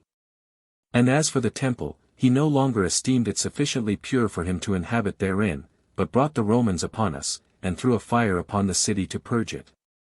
And brought upon us, our wives, and children, slavery, as desirous to make us wiser by our calamities. 6. These works, that were done by the robbers, filled the city with all sorts of impiety. And now these impostors and deceivers persuaded the multitude to follow them into the wilderness, and pretended that they would exhibit manifest wonders and signs, that should be performed by the providence of God. And many that were prevailed on by them suffered the punishments of their folly, for Felix brought them back, and then punished them. Moreover, there came out of Egypt about this time to Jerusalem one that said he was a prophet, and advised the multitude of the common people to go along with him to the Mount of Olives, as it was called, which lay over against the city, and at the distance of 5 furlongs. He said further, that he would show them from hence how, at his command, the walls of Jerusalem would fall down, and he promised them that he would procure them an entrance into the city through those walls, when they were fallen down. Now when Felix was informed of these things, he ordered his soldiers to take their weapons, and came against them with a great number of horsemen and footmen from Jerusalem, and attacked the Egyptian and the people that were with him. He also slew 400 of them, and took 200 alive. But the Egyptian himself escaped out of the fight, but did not appear any more. And again the robbers stirred up the people to make war with the Romans, and said they ought not to obey them at all, and when any persons would not comply with them, they set fire to their villages, and plundered them. 7. And now it was that a great sedition arose between the Jews that inhabited Caesarea, and the Syrians who dwelt there also, concerning their equal right to the privileges belonging to citizens. For the Jews claimed the preeminence, because Herod their king was the builder of Caesarea, and because he was by birth a Jew. Now the Syrians did not deny what was alleged about Herod. But they said that Caesarea was formerly called Strato's Tower, and that then there was not one Jewish inhabitant. When the presidents of that country heard of these disorders, they caught the authors of them on both sides, and tormented them with stripes, and by that means put a stop to the disturbance for a time. But the Jewish citizens depending on their wealth, and on that account despising the Syrians, reproached them again, and hoped to provoke them by such reproaches. However, the Syrians, though they were inferior in wealth, yet valuing themselves highly on this account, that the greatest part of the Roman soldiers that were there were either of Caesarea or Sebaste. They also for some time used reproachful language to the Jews also. And thus it was, till at length they came to throwing stones at one another, and several were wounded, and fell on both sides, though still the Jews were the conquerors. But when Felix saw that this quarrel was become a kind of war, he came upon them on the sudden, and desired the Jews to desist. And when they refused so to do, he armed his soldiers, and sent them out upon them, and slew many of them, and took more of them alive, and permitted his soldiers to plunder some of the houses of the citizens, which were full of riches. Now those Jews that were more moderate, and of principal dignity among them, were afraid of themselves, and desired of Felix that he would sound a retreat to his soldiers, and spare them for the future, and afford them room for repentance for what they had done. And Felix was prevailed upon to do so. 8. About this time King Agrippa gave the high priesthood to Ismail, who was the son of Phabi. And now arose a sedition between the high priests and the principal men of the multitude of Jerusalem. Each of which got them a company of the boldest sort of men, and of those that loved innovations about them, and became leaders to them. And when they struggled together, they did it by casting reproachful words against one another, and by throwing stones also. And there was nobody to reprove them.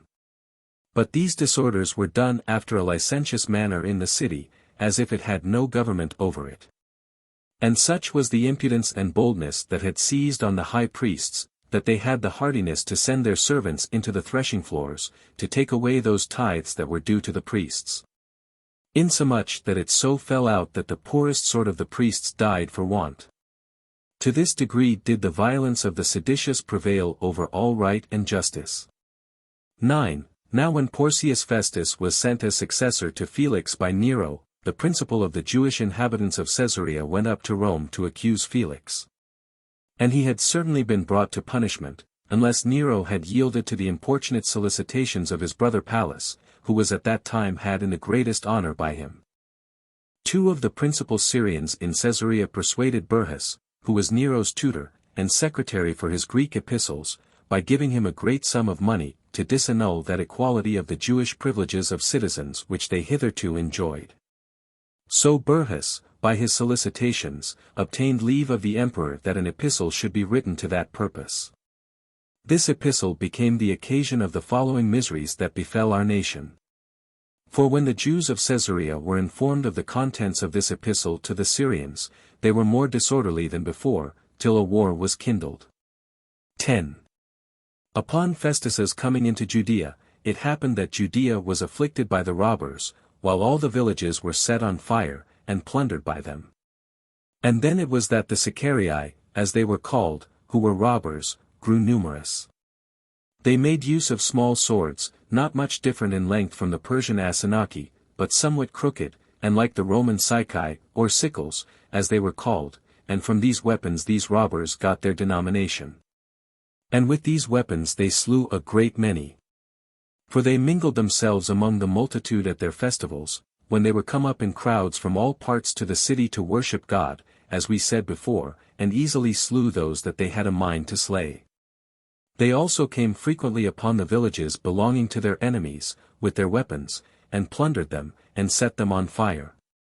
So Festus sent forces, both horsemen and footmen, to fall upon those that had been seduced by a certain impostor, who promised them deliverance and freedom from the miseries they were under, if they would but follow him as far as the wilderness. Accordingly, those forces that were sent destroyed both him that had deluded them, and those that were his followers also. 11. About the same time King Agrippa built himself a very large dining room in the royal palace at Jerusalem, near to the portico.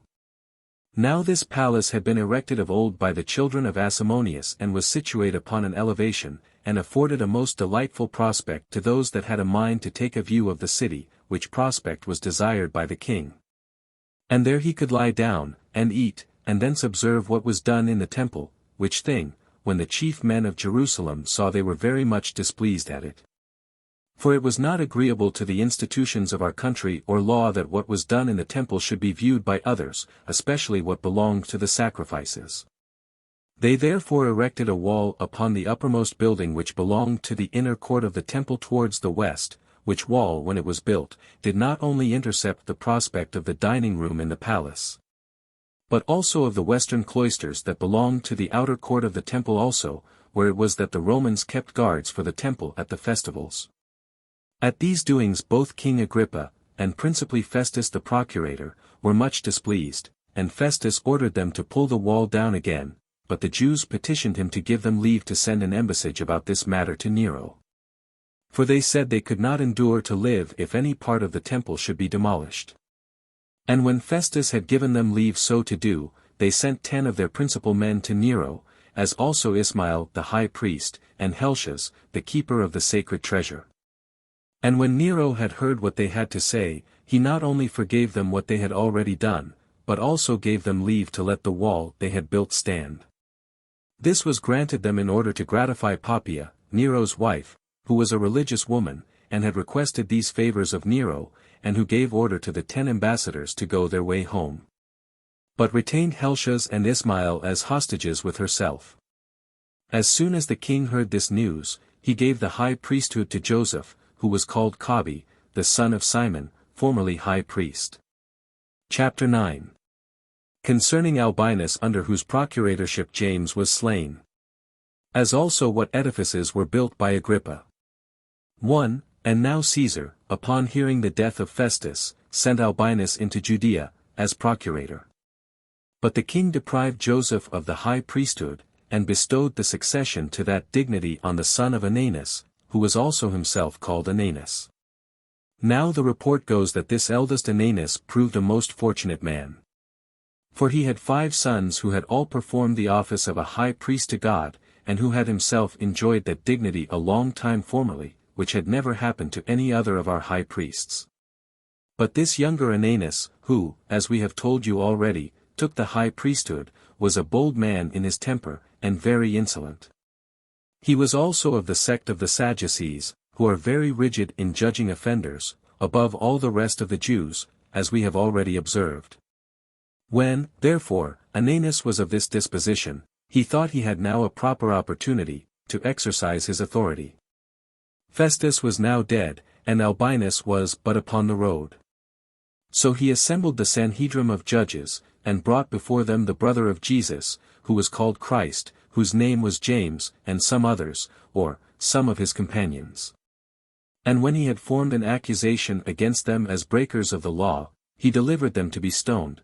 But as for those who seemed the most equitable of the citizens, and such as were the most uneasy at the breach of the laws, they disliked what was done. They also sent to the king, Agrippa, desiring him to send to Ananus that he should act so no more, for that what he had already done was not to be justified. Nay, some of them went also to meet Albinus, as he was upon his journey from Alexandria, and informed him that it was not lawful for Ananus to assemble a Sanhedrim without his consent. Whereupon Albinus complied with what they said, and wrote in anger to Ananus, and threatened that he would bring him to punishment for what he had done. On which King Agrippa took the high priesthood from him, when he had ruled but 3 months, and made Jesus, the son of Damnius, high priest. 2. Now as soon as Albinus was come to the city of Jerusalem, he used all his endeavors and care that the country might be kept in peace, and this by destroying many of the Sicarii. But as for the high priest, Ananias, he increased in glory every day, and this to a great degree, and had obtained the favor and esteem of the citizens in a signal manner. For he was a great hoarder up of money, he therefore cultivated the friendship of Albinus, and of the high priest, Jesus, by making them presents. He also had servants who were very wicked, who joined themselves to the boldest sort of the people, and went to the thrashing floors, and took away the tithes that belonged to the priests by violence. And did not refrain from beating such as would not give these tithes to them. So the other high priests acted in the like manner, as did those his servants, without any one being able to prohibit them, so that, some of the priests, that of old were wont to be supported with those tithes, died for want of food. 3. But now the Sicarii went into the city by night, just before the festival, which was now at hand, and took the scribe belonging to the governor of the temple, whose name was Eleazar, who was the son of Ananias, the high priest. And bound him, and carried him away with them. After which they sent to Ananias, and said that they would send the scribe to him, if he would persuade Albinus to release 10 of those prisoners which he had caught of their party. So Ananias was plainly forced to persuade Albinus, and gained his request of him. This was the beginning of greater calamities, for the robbers perpetually contrived to catch some of Ananias's servants. And when they had taken them alive, they would not let them go, till they thereby recovered some of their own Sicarii. And as they were again become no small number, they grew bold, and were a great affliction to the whole country. 4. About this time it was that King Agrippa built Caesarea Philippi larger than it was before, and, in honor of Nero, named it Neronlas. And when he had built a theatre at Berytus, with vast expenses, he bestowed on them shows, to be exhibited every year, and spent therein many 10,000 drachmae. He also gave the people a largess of corn, and distributed oil among them, and adorned the entire city with statues of his own donation, and with original images made by ancient hands. Nay, he almost transferred all that was most ornamental in his own kingdom thither. This made him more than ordinarily hated by his subjects, because he took those things away that belonged to them to adorn a foreign city. And now Jesus, the son of Gamaliel, became the successor of Jesus, the son of Damnius, in the high priesthood, which the king had taken from the other, on which account a sedition arose between the high priests, with regard to one another. For they got together bodies of the boldest sort of the people, and frequently came, from reproaches, to throwing of stones at each other. But Ananias was too hard for the rest, by his riches, which enabled him to gain those that were most ready to receive. Costobarus also, and Saulus, did themselves get together a multitude of wicked wretches, and this because they were of the royal family, and so they obtained favor among them, because of their kindred to Agrippa. But still they used violence with the people, and were very ready to plunder those that were weaker than themselves. And from that time it principally came to pass that our city was greatly disordered, and that all things grew worse and worse among us. 5. But when Albinus heard that Gessius Florus was coming to succeed him, he was desirous to appear to do somewhat that might be grateful to the people of Jerusalem. So he brought out all those prisoners who seemed to him to be most plainly worthy of death, and ordered them to be put to death accordingly. But as to those who had been put into prison on some trifling occasions, he took money of them, and dismissed them, by which means the prisons were indeed emptied, but the country was filled with robbers. 6. Now as many of the Levites, which is a tribe of ours, as were singers of hymns, persuaded the king to assemble a Sanhedrin, and to give them leave to wear linen garments. As well as the priests, for they said that this would be a work worthy the times of his government, that he might have a memorial of such a novelty, as being his doing. Nor did they fail of obtaining their desire. For the king, with the suffrages of those that came into the Sanhedrin, granted the singers of hymns this privilege, that they might lay aside their former garments, and wear such a linen one as they desired. And as a part of this tribe ministered in the temple, he also permitted them to learn those hymns as they had besought him for. Now all this was contrary to the laws of our country, which, whenever they have been transgressed, we have never been able to avoid the punishment of such transgressions. 7. And now it was that the temple was finished. So when the people saw that the workmen were unemployed, who were above 18,000, and that they, receiving no wages, were in want because they had earned their bread by their labors about the temple. And while they were unwilling to keep by them the treasures that were there deposited, out of fear of their being carried away by the Romans, and while they had a regard to the making provision for the workmen, they had a mind to expend these treasures upon them, for if any one of them did but labor for a single hour, he received his pay immediately, so they persuaded him to rebuild the eastern cloisters. These cloisters belonged to the outer court, and were situated in a deep valley, and had walls that reached 400 cubits, in length, and were built of square and very white stones, the length of each of which stones was 20 cubits. And their height 6 cubits. This was the work of King Solomon, who first of all built the entire temple. But King Agrippa, who had the care of the temple committed to him by Claudius Caesar, considering that it is easy to demolish any building, but hard to build it up again, and that it was particularly hard to do it to these cloisters, which would require a considerable time, and great sums of money, he denied the petitioners their request about that matter. But he did not obstruct them when they desired the city might be paved with white stone. He also deprived Jesus, the son of Gamaliel, of the high priesthood, and gave it to Matthias, the son of Theophilus, under whom the Jews' war with the Romans took its beginning. Chapter 10. An enumeration of the high priests. 1. And now I think it proper and agreeable to this history to give an account of our high priests, how they began, who those are which are capable of that dignity, and how many of them there had been at the end of the war.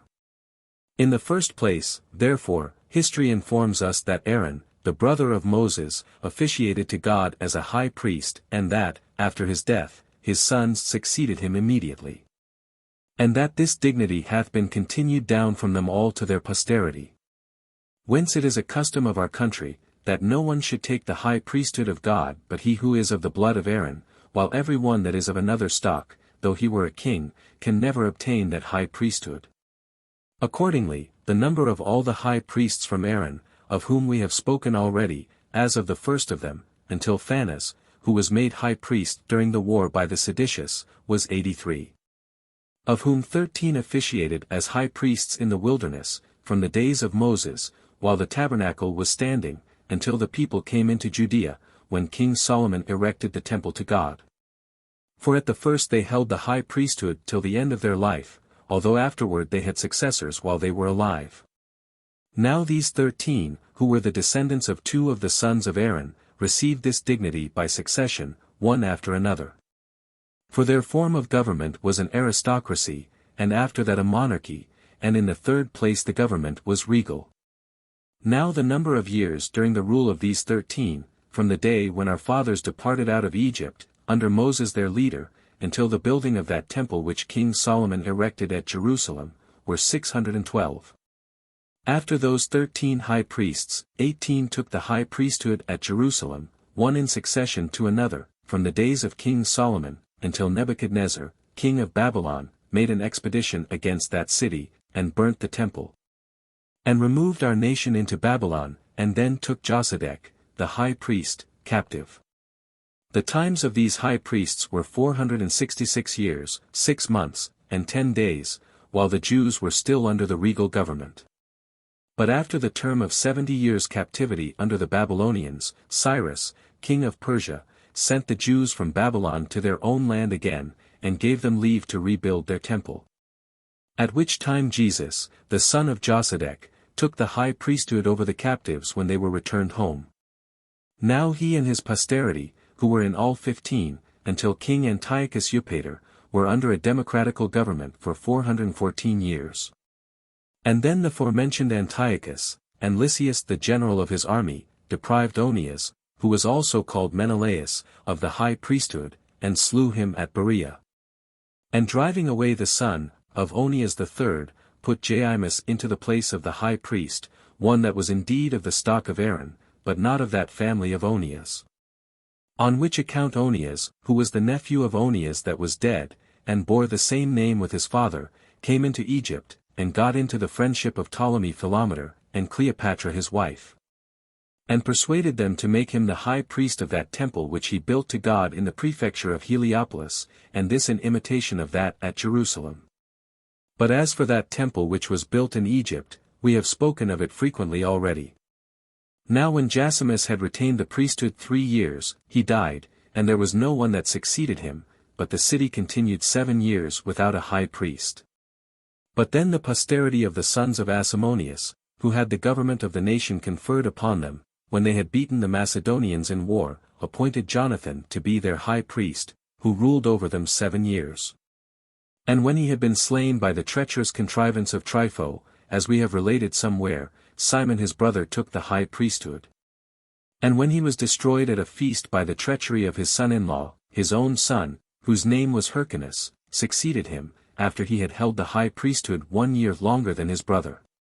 This Hyrcanus enjoyed that dignity 30 years, and died an old man, leaving the succession to Judas, who was also called Aristobulus, whose brother Alexander was his heir.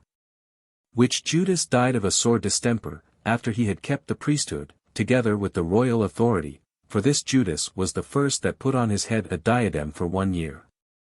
And when Alexander had been both king and high priest 27 years, he departed this life, and permitted his wife Alexandra to appoint him that should be high priest. So she gave the high priesthood to Hyrcanus, but retained the kingdom herself 9 years, and then departed this life. The like duration, and no longer, did her son Hyrcanus enjoy the high priesthood. For after her death his brother Aristobulus fought against him, and beat him, and deprived him of his principality, and he did himself both reign, and perform the office of high priest to God. But when he had reigned 3 years, and as many months, Pompey came upon him, and not only took the city of Jerusalem by force, but put him and his children in bonds, and sent them to Rome. He also restored the high priesthood to Hyrcanus, and made him governor of the nation, but forbade him to wear a diadem.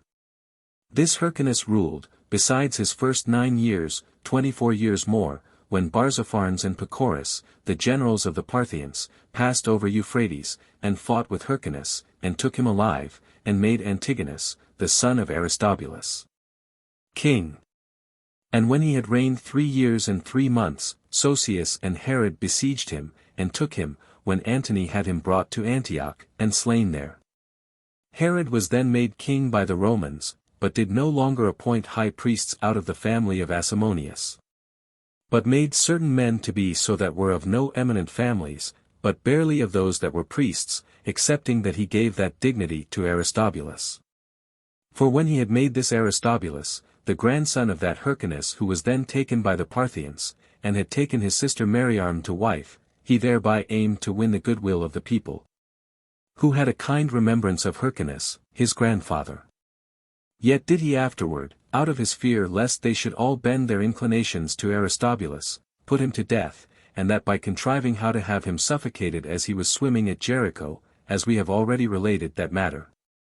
But after this man he never entrusted the priesthood to the posterity of the sons of Asamoneus. Archelaus also, Herod's son, did like his father in the appointment of the high priests, as did the Romans also, who took the government over the Jews into their hands afterward. Accordingly, the number of the high priests, from the days of Herod until the day when Titus took the temple and the city, and burnt them, were in all 28, the time also that belonged to them was 107 years. Some of these were the political governors of the people under the reign of Herod, and under the reign of Archelaus his son, although, after their death, the government became an aristocracy. And the high priests were entrusted with a dominion over the nation. And thus much may suffice to be said concerning our high priests. Chapter 11. Concerning Florus the procurator, who necessitated the Jews to take up arms against the Romans. The conclusion. 1.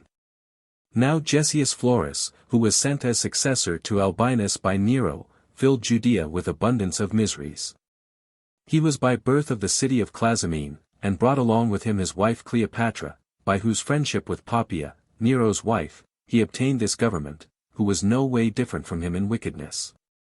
This Florus was so wicked, and so violent in the use of his authority, that the Jews took Albinus to have been, comparatively, their benefactor, so excessive were the mischiefs that he brought upon them. For Albinus concealed his wickedness, and was careful that it might not be discovered to all men. But Gessius Florus, as though he had been sent on purpose to show his crimes to every body, made a pompous ostentation of them to our nation, as never omitting any sort of violence, nor any unjust sort of punishment. For he was not to be moved by pity, and never was satisfied with any degree of gain that came in his way, nor had he any more regard to great than to small acquisitions, but became a partner with the robbers themselves. For a great many fell then into that practice without fear, as having him for their security, and depending on him, that he would save them harmless in their particular robberies, so that there were no bounds set to the nation's miseries. But the unhappy Jews, when they were not able to bear the devastations which the robbers made among them, were all under a necessity of leaving their own habitations, and of flying away, as hoping to dwell more easily anywhere else in the world among foreigners, than in their own country. And what need I say any more upon this head? Since it was this Florus who necessitated us to take up arms against the Romans, while we thought it better to be destroyed at once, than by little and little. Now this war began in the 2nd year of the government of Florus, and the 12th year of the reign of Nero. But then what actions we were forced to do, or what miseries we were enabled to suffer, may be accurately known by such as will peruse those books which I have written about the Jewish war. 2. I shall now, therefore, make an end here of my Antiquities, after the conclusion of which events, I began to write that account of the war. And these Antiquities contain what hath been delivered down to us from the original creation of man, until the 12th year of the reign of Nero, as to what hath befallen the Jews, as well in Egypt as in Syria and in Palestine. And what we have suffered from the Assyrians and Babylonians, and what afflictions the Persians and Macedonians, and after them the Romans, have brought upon us. For I think I may say that I have composed this history with sufficient accuracy in all things. I have attempted to enumerate those high priests that we have had during the interval of 2000 years. I have also carried down the succession of our kings, and related their actions, and political administration, without considerable errors, as also the power of our monarchs, and all according to what is written in our sacred books. For this it was that I promised to do in the beginning of this history. And I am so bold as to say, now I have so completely perfected the work I proposed to myself to do, that no other person, whether he were a Jew or foreigner, had he ever so great an inclination to it, could so accurately deliver these accounts to the Greeks as is done in these books. For those of my own nation freely acknowledge that I far exceed them in the learning belonging to Jews. I have also taken a great deal of pains to obtain the learning of the Greeks, and understand the elements of the Greek language, although I have so long accustomed myself to speak our own tongue, that I cannot pronounce Greek with sufficient exactness. For our nation does not encourage those that learn the languages of many nations, and so adorn their discourses with the smoothness of their periods. Because they look upon this sort of accomplishment as common, not only to all sorts of free men, but to as many of the servants as please to learn them. But they give him the testimony of being a wise man who is fully acquainted with our laws, and is able to interpret their meaning. On which account, as there have been many who have done their endeavors with great patience to obtain this learning, there have yet hardly been so many as 2 or 3 that have succeeded therein, who were immediately well rewarded for their pains. 3. And now it will not be perhaps an invidious thing, if I treat briefly of my own family, and of the actions of my own life while there are still living such as can either prove what I say to be false, or can attest that it is true. With which accounts I shall put an end to these Antiquities, which are contained in 20 books, and 60,000 verses. And if God permit me, I will briefly run over this war, and to add what befell them further to that very day, the 13th of Domitian, or AD 03, is not, that I have observed, taken distinct notice of by any one. Nor do we ever again, with what befell us therein to this very day, which is the 13th year of the reign of Caesar Domitian, and the 56th year of my own life. I have also an intention to write 3 books concerning our Jewish opinions about God and His essence, and about our laws, why, according to them, some things are permitted us to do, and others are prohibited. Footnotes. 1. Here is some error in the copies, or mistake in Josephus, for the power of appointing high priests, alter Herod king of Chalcis was dead, and Agrippa, Jr., was made king of Chalcis in his room, belonged to him. And he exercised the same all along till Jerusalem was destroyed, as Josephus elsewhere informs us, ch. 8, sect. 11, ch. 9, sect. 1, 4, 6, 7. 2. Josephus here uses the word monogene, an only begotten son, for no other than one best beloved, as does both the Old and New Testament, I mean where there were one or more sons besides, Genesis 22 verse 2, Hebrew 11:17. See the note on ch. 13, sect. 1. 3. It is here very remarkable, that the remains of Noah's ark were believed to be still in being in the days of Josephus. See the note on ch. 3, sect. 5.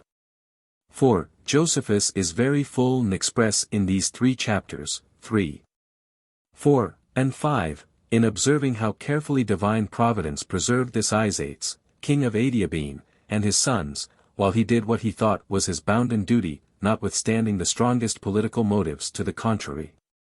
5. This further account of the benefactions of Isates and Helena to the Jerusalem Jews which Josephus here promises is, I think, nowhere performed by him in his present works.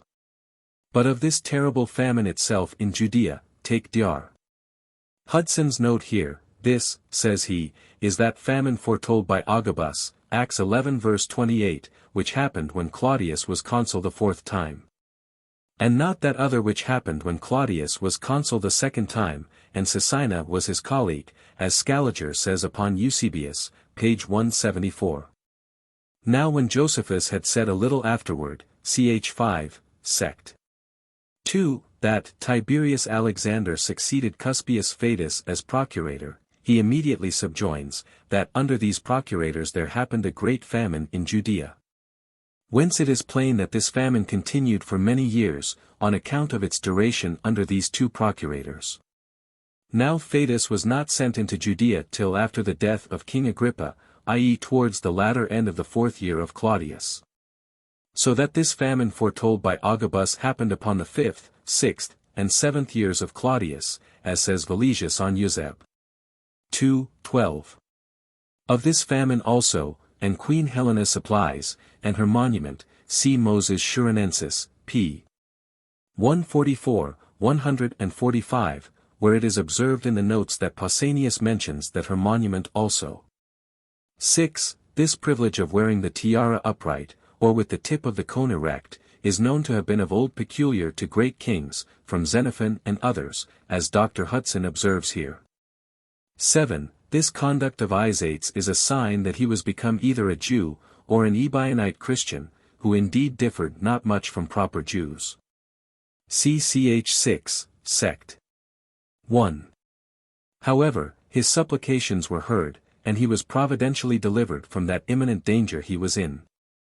8. These pyramids or pillars, erected by Helena, queen of Adiabene, near Jerusalem, 3 in number, are mentioned by Eusebius, in his Ecclesiastes History b. 2. Ch. 12, for which Dr. Hudson refers us to Valesius's notes upon that place. They are also mentioned by Pausanias, as hath been already noted, ch. 2, sect. 6. Reland guesses that now called Absalom's pillar may be one of them. 9. This Theudas, who arose under Fadus the procurator, about A.D. 45 or 46, could not be that Thendas who arose in the days of the taxing, under Cyrenius, or about A.D. 7, Acts v. 36, 37. Who that earlier Theudas was, see the note on b. 17. Ch. 10, sect. 5. 10. This and many more tumults and seditions which arose at the Jewish festivals, in Josephus, illustrate the cautious procedure of the Jewish governors, when they said, Matthew 26 verse 5, Let us not take Jesus on the feast day, lest there be an uproar among the people. As Reland well observes on Tin's place. Josephus also takes notice of the same thing, of the war, ch. 4, sect. 3. 11. This constant passage of the Galileans through the country of Samaria, as they went to Judea and Jerusalem, illustrates several passages in the Gospels to the same purpose, as Dr. Hudson rightly observes. See Luke 17 verse 11, John 4 verse 4. See also Josephus in his own life, sect. 52, where that journey is determined to 3 days. 12. Our Saviour had foretold that the Jews' rejection of his gospel would bring upon them, among other miseries, these 3. Which they themselves here show they expected would be the consequences of their present tumults and seditions, the utter subversion of their country, the conflagration of their temple, and the slavery of themselves, their wives, and children. See Luke 21 verses 6 to 24. 13. This Simon, a friend of Felix, a Jew, born in Cyprus, though he pretended to be a magician, and seems to have been wicked enough, could hardly be that famous Simon the magician, in the Acts of the Apostles, 8:9, etc. As some are ready to suppose. This Simon mentioned in the Acts was not properly a Jew, but a Samaritan, of the town of Gitti, in the country of Samaria, as the Apostolical Constitutions, 6. 7. The recognitions of Clement, 2. 6. And Justin Martyr, himself born in the country of Samaria, Apology, I. 34, inform us. He was also the author, not of any ancient Jewish, but of the first Gentile heresies, as the forementioned authors assure us. So I suppose him a different person from the other. I mean this only upon the hypothesis that Josephus was not misinformed as to his being a Cypriot Jew. For otherwise the time, the name, the profession, and the wickedness of them both would strongly incline one to believe them the very same. As to that Drusilla, the sister of Agrippa, Jr., as Josephus informs us here, and a Jewess, as St.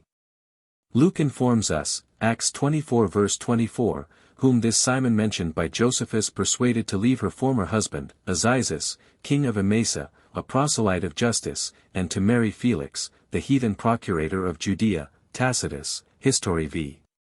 9, supposes her to be a heathen, and the granddaughter of Antonius and Cleopatra, contrary both to St. Luke and Josephus. Now Tacitus lived somewhat too remote, both as to time and place, to be compared with either of those Jewish writers, in a matter concerning the Jews in Judea in their own days, and concerning a sister of Agrippa, Jr., with which Agrippa Josephus was himself so well acquainted. It is probable that Tacitus may say true, when he informs us that this Felix, who had in all 3 wives, or queens, as Suetonius in Claudius, sect. 28, assures us, did once marry such a grandchild of Antonius and Cleopatra. And finding the name of one of them to have been Drusilla, he mistook her for that other wife, whose name he did not know. 14. This eruption of Vesuvius was one of the greatest we have in history. See Bianchini's curious and important observations on this Vesuvius, and its 7 several great eruptions, with their remains vitrified, and still existing, in so many different strata underground, till the diggers came to the antediluvian waters. with their proportionable interstices, implying the deluge to have been above 2,500 years before the Christian era, according to our exactest chronology. 15. This is now wanting. 16. This also is now wanting. 17. This duration of the reign of Claudius agrees with Dio, as Dr. Hudson here remarks, as he also remarks that Nero's name, which was at first L. Domitius Enobarbus, after Claudius had adopted him, was Nero Claudius Caesar Drusus Germanicus. This Solius as, own life, sect. 11. As also, by Dio Cassius and Thames, as Dr. Hudson informs us. 18. This agrees with Josephus's frequent accounts elsewhere in his own life, that Tibetans, and Turicii, and Gamala were under this Agrippa, Jr., till Justus, the son of Pistis, seized for the Jews, upon the breaking out of the war. 19. This treacherous and barbarous murder of the good high priest Jonathan, by the contrivance of this wicked procurator, Felix, was the immediate occasion of the ensuing murders by the Sicarii or ruffians. And one great cause of the following horrid cruelties and miseries of the Jewish nation, as Josephus here supposes. Whose excellent reflection on the gross wickedness of that nation, as the direct cause of their terrible destruction, is well worthy the attention of every Jewish and of every Christian reader. And since we are soon coming to the catalogue of the Jewish high priests, it may not be amiss, with Rieland, to insert this Jonathan among them, and to transcribe his particular catalogue of the last 28 high priests, taken out of Josephus. And begin with Ananelus, who was made by Herod the Great. See Antique, B. 15. Ch2, Sect. 4, and the note there. 1. Ananelus. 2. Aristobulus. 3. Jesus, the son of Fabus. 4. Simon, the son of Boethus. 5. Marthias, the son of Theophiltu. 6. Joser, the son of Boethus. 7. Eleazar, the son of Boethus. 8. Jesus, the son of 9. Anas, or Ananus, the son of Seth. 10. Ismael, the son of Fabus. 11. Eleazar, the son of Ananus. 12. Simon, the son of Camathus. 13. Josephus Caiaphas, the son-in-law to Ananus. 14. Jonathan, the son of Ananus. 15. Theophilus, his brother, and son of Ananus. 16. Simon, the son of Boethus. 17. Matthias, the brother of Jonathan, and son of Ananus. 18. Algeneus. 19. Josephus, the son of Camatus. 20. Ananias, the son of Nabedius. 21. Jonathas. 22. Ismael, the son of Phabi. 23. Joseph Kabi, the son of Simon. 24. Ananus, the son of Ardenus. 25. Jesus, the son of Dammedas. 26. Jesus, the son of Gamaliel. 27. Matthias, the son of Theophilus. 28. Phannias, the son of Samuel. As for Ananus and Joseph Caiaphas, here mentioned about the middle of this catalogue, they are no other than those Annas and Caiaphas so often mentioned in the four Gospels, and that Ananias, the son of Nabedius, was that high priest before whom St. Paul pleaded his own cause, Acts 24. 20. Of these Jewish impostors and false prophets, with many other circumstances and miseries of the Jews, till their utter destruction, foretold by our Saviour, see lit. A Compil. Of Prof. Pages 58 to 75. Of this Egyptian impostor, and the number of his followers, in Josephus, see Acts 21 verse 38. 21. The wickedness here was very peculiar and extraordinary, that the high priests should so oppress their brethren the priests, as to starve the poorest of them to death. See the like presently, ch 9, Sect. 2. Such fatal crimes are covetousness and tyranny in the clergy, as well as in the laity, in all ages. 22. We have here one eminent example of Nero's mildness and goodness in his government towards the Jews, during the first 5 years of his reign, so famous in antiquity, we have perhaps another in Josephus's own life, sect. 3. And a third, though of a very different nature here, in sect. 9, just before. However, both the generous acts of kindness were obtained of Nero by his queen Poppaea, who was a religious lady, and perhaps privately a Jewish proselyte, and so were not owing entirely to Nero's own goodness. 23. It hence evidently appears that Sadducees might be high priests in the days of Josephus, and that these Sadducees were usually very severe and inexorable judges, while the Pharisees were much milder, and more merciful.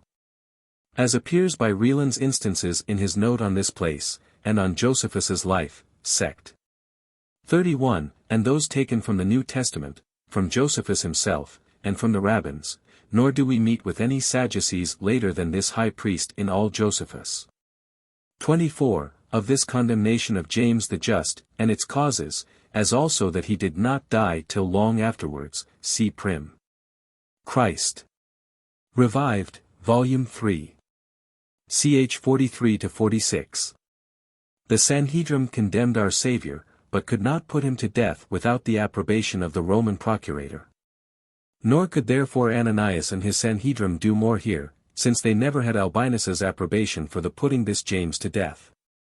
25. This Ananias was not the son of Nabedius, as I take it, but he who was called Annas or Ananus the elder, the 9th in the catalogue, and who had been esteemed high priest for a long time.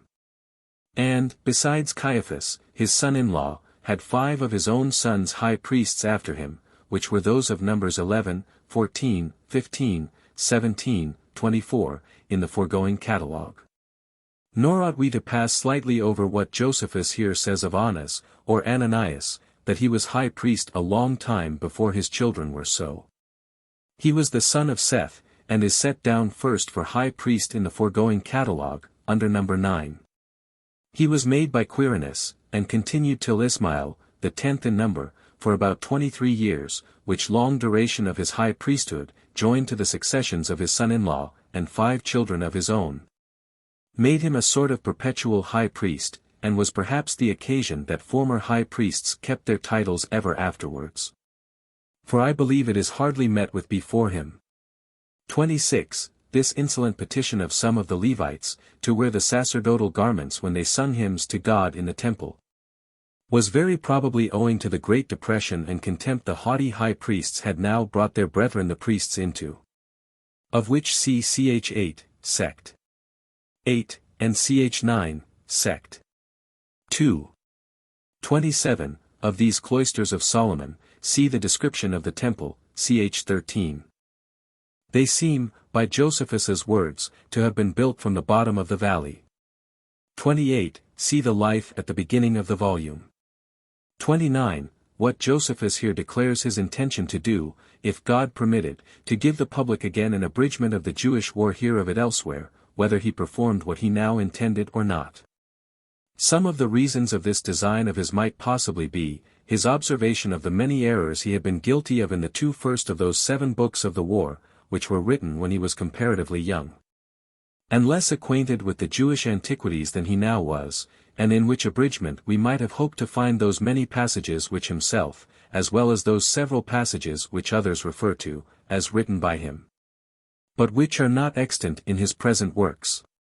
However, since many of his own references to what he had written elsewhere, as well as most of his own errors, belonged to such early times as could not well come into this abridgment of the Jewish war, and since none of those that quote things not now extant in his works, including himself as well as others, ever cite any such abridgment, I am forced rather to suppose that he never did publish any such work at all. I mean, as distinct from his own life, written by himself, for an appendix to these Antiquities, and this at least 7 years after these Antiquities were finished. Nor indeed does it appear to me that Josephus ever published that other work here mentioned, as intended by him for the public also, I mean the 3 or 4 books concerning God and his essence, and concerning the Jewish laws. Why, according to them, some things were permitted the Jews, and others prohibited, which last seems to be the same work which Josephus had also promised, if God permitted, at the conclusion of his preface to these Antiquities. nor do I suppose that he ever published any of them. The death of all his friends at court, Vespasian, Titus, and Domitian, and the coming of those he had no acquaintance with to the crown, I mean Nerva and Trajan, together with his removal from Rome to Judea, with what followed it, might easily interrupt such his intentions, and prevent his publication of those works.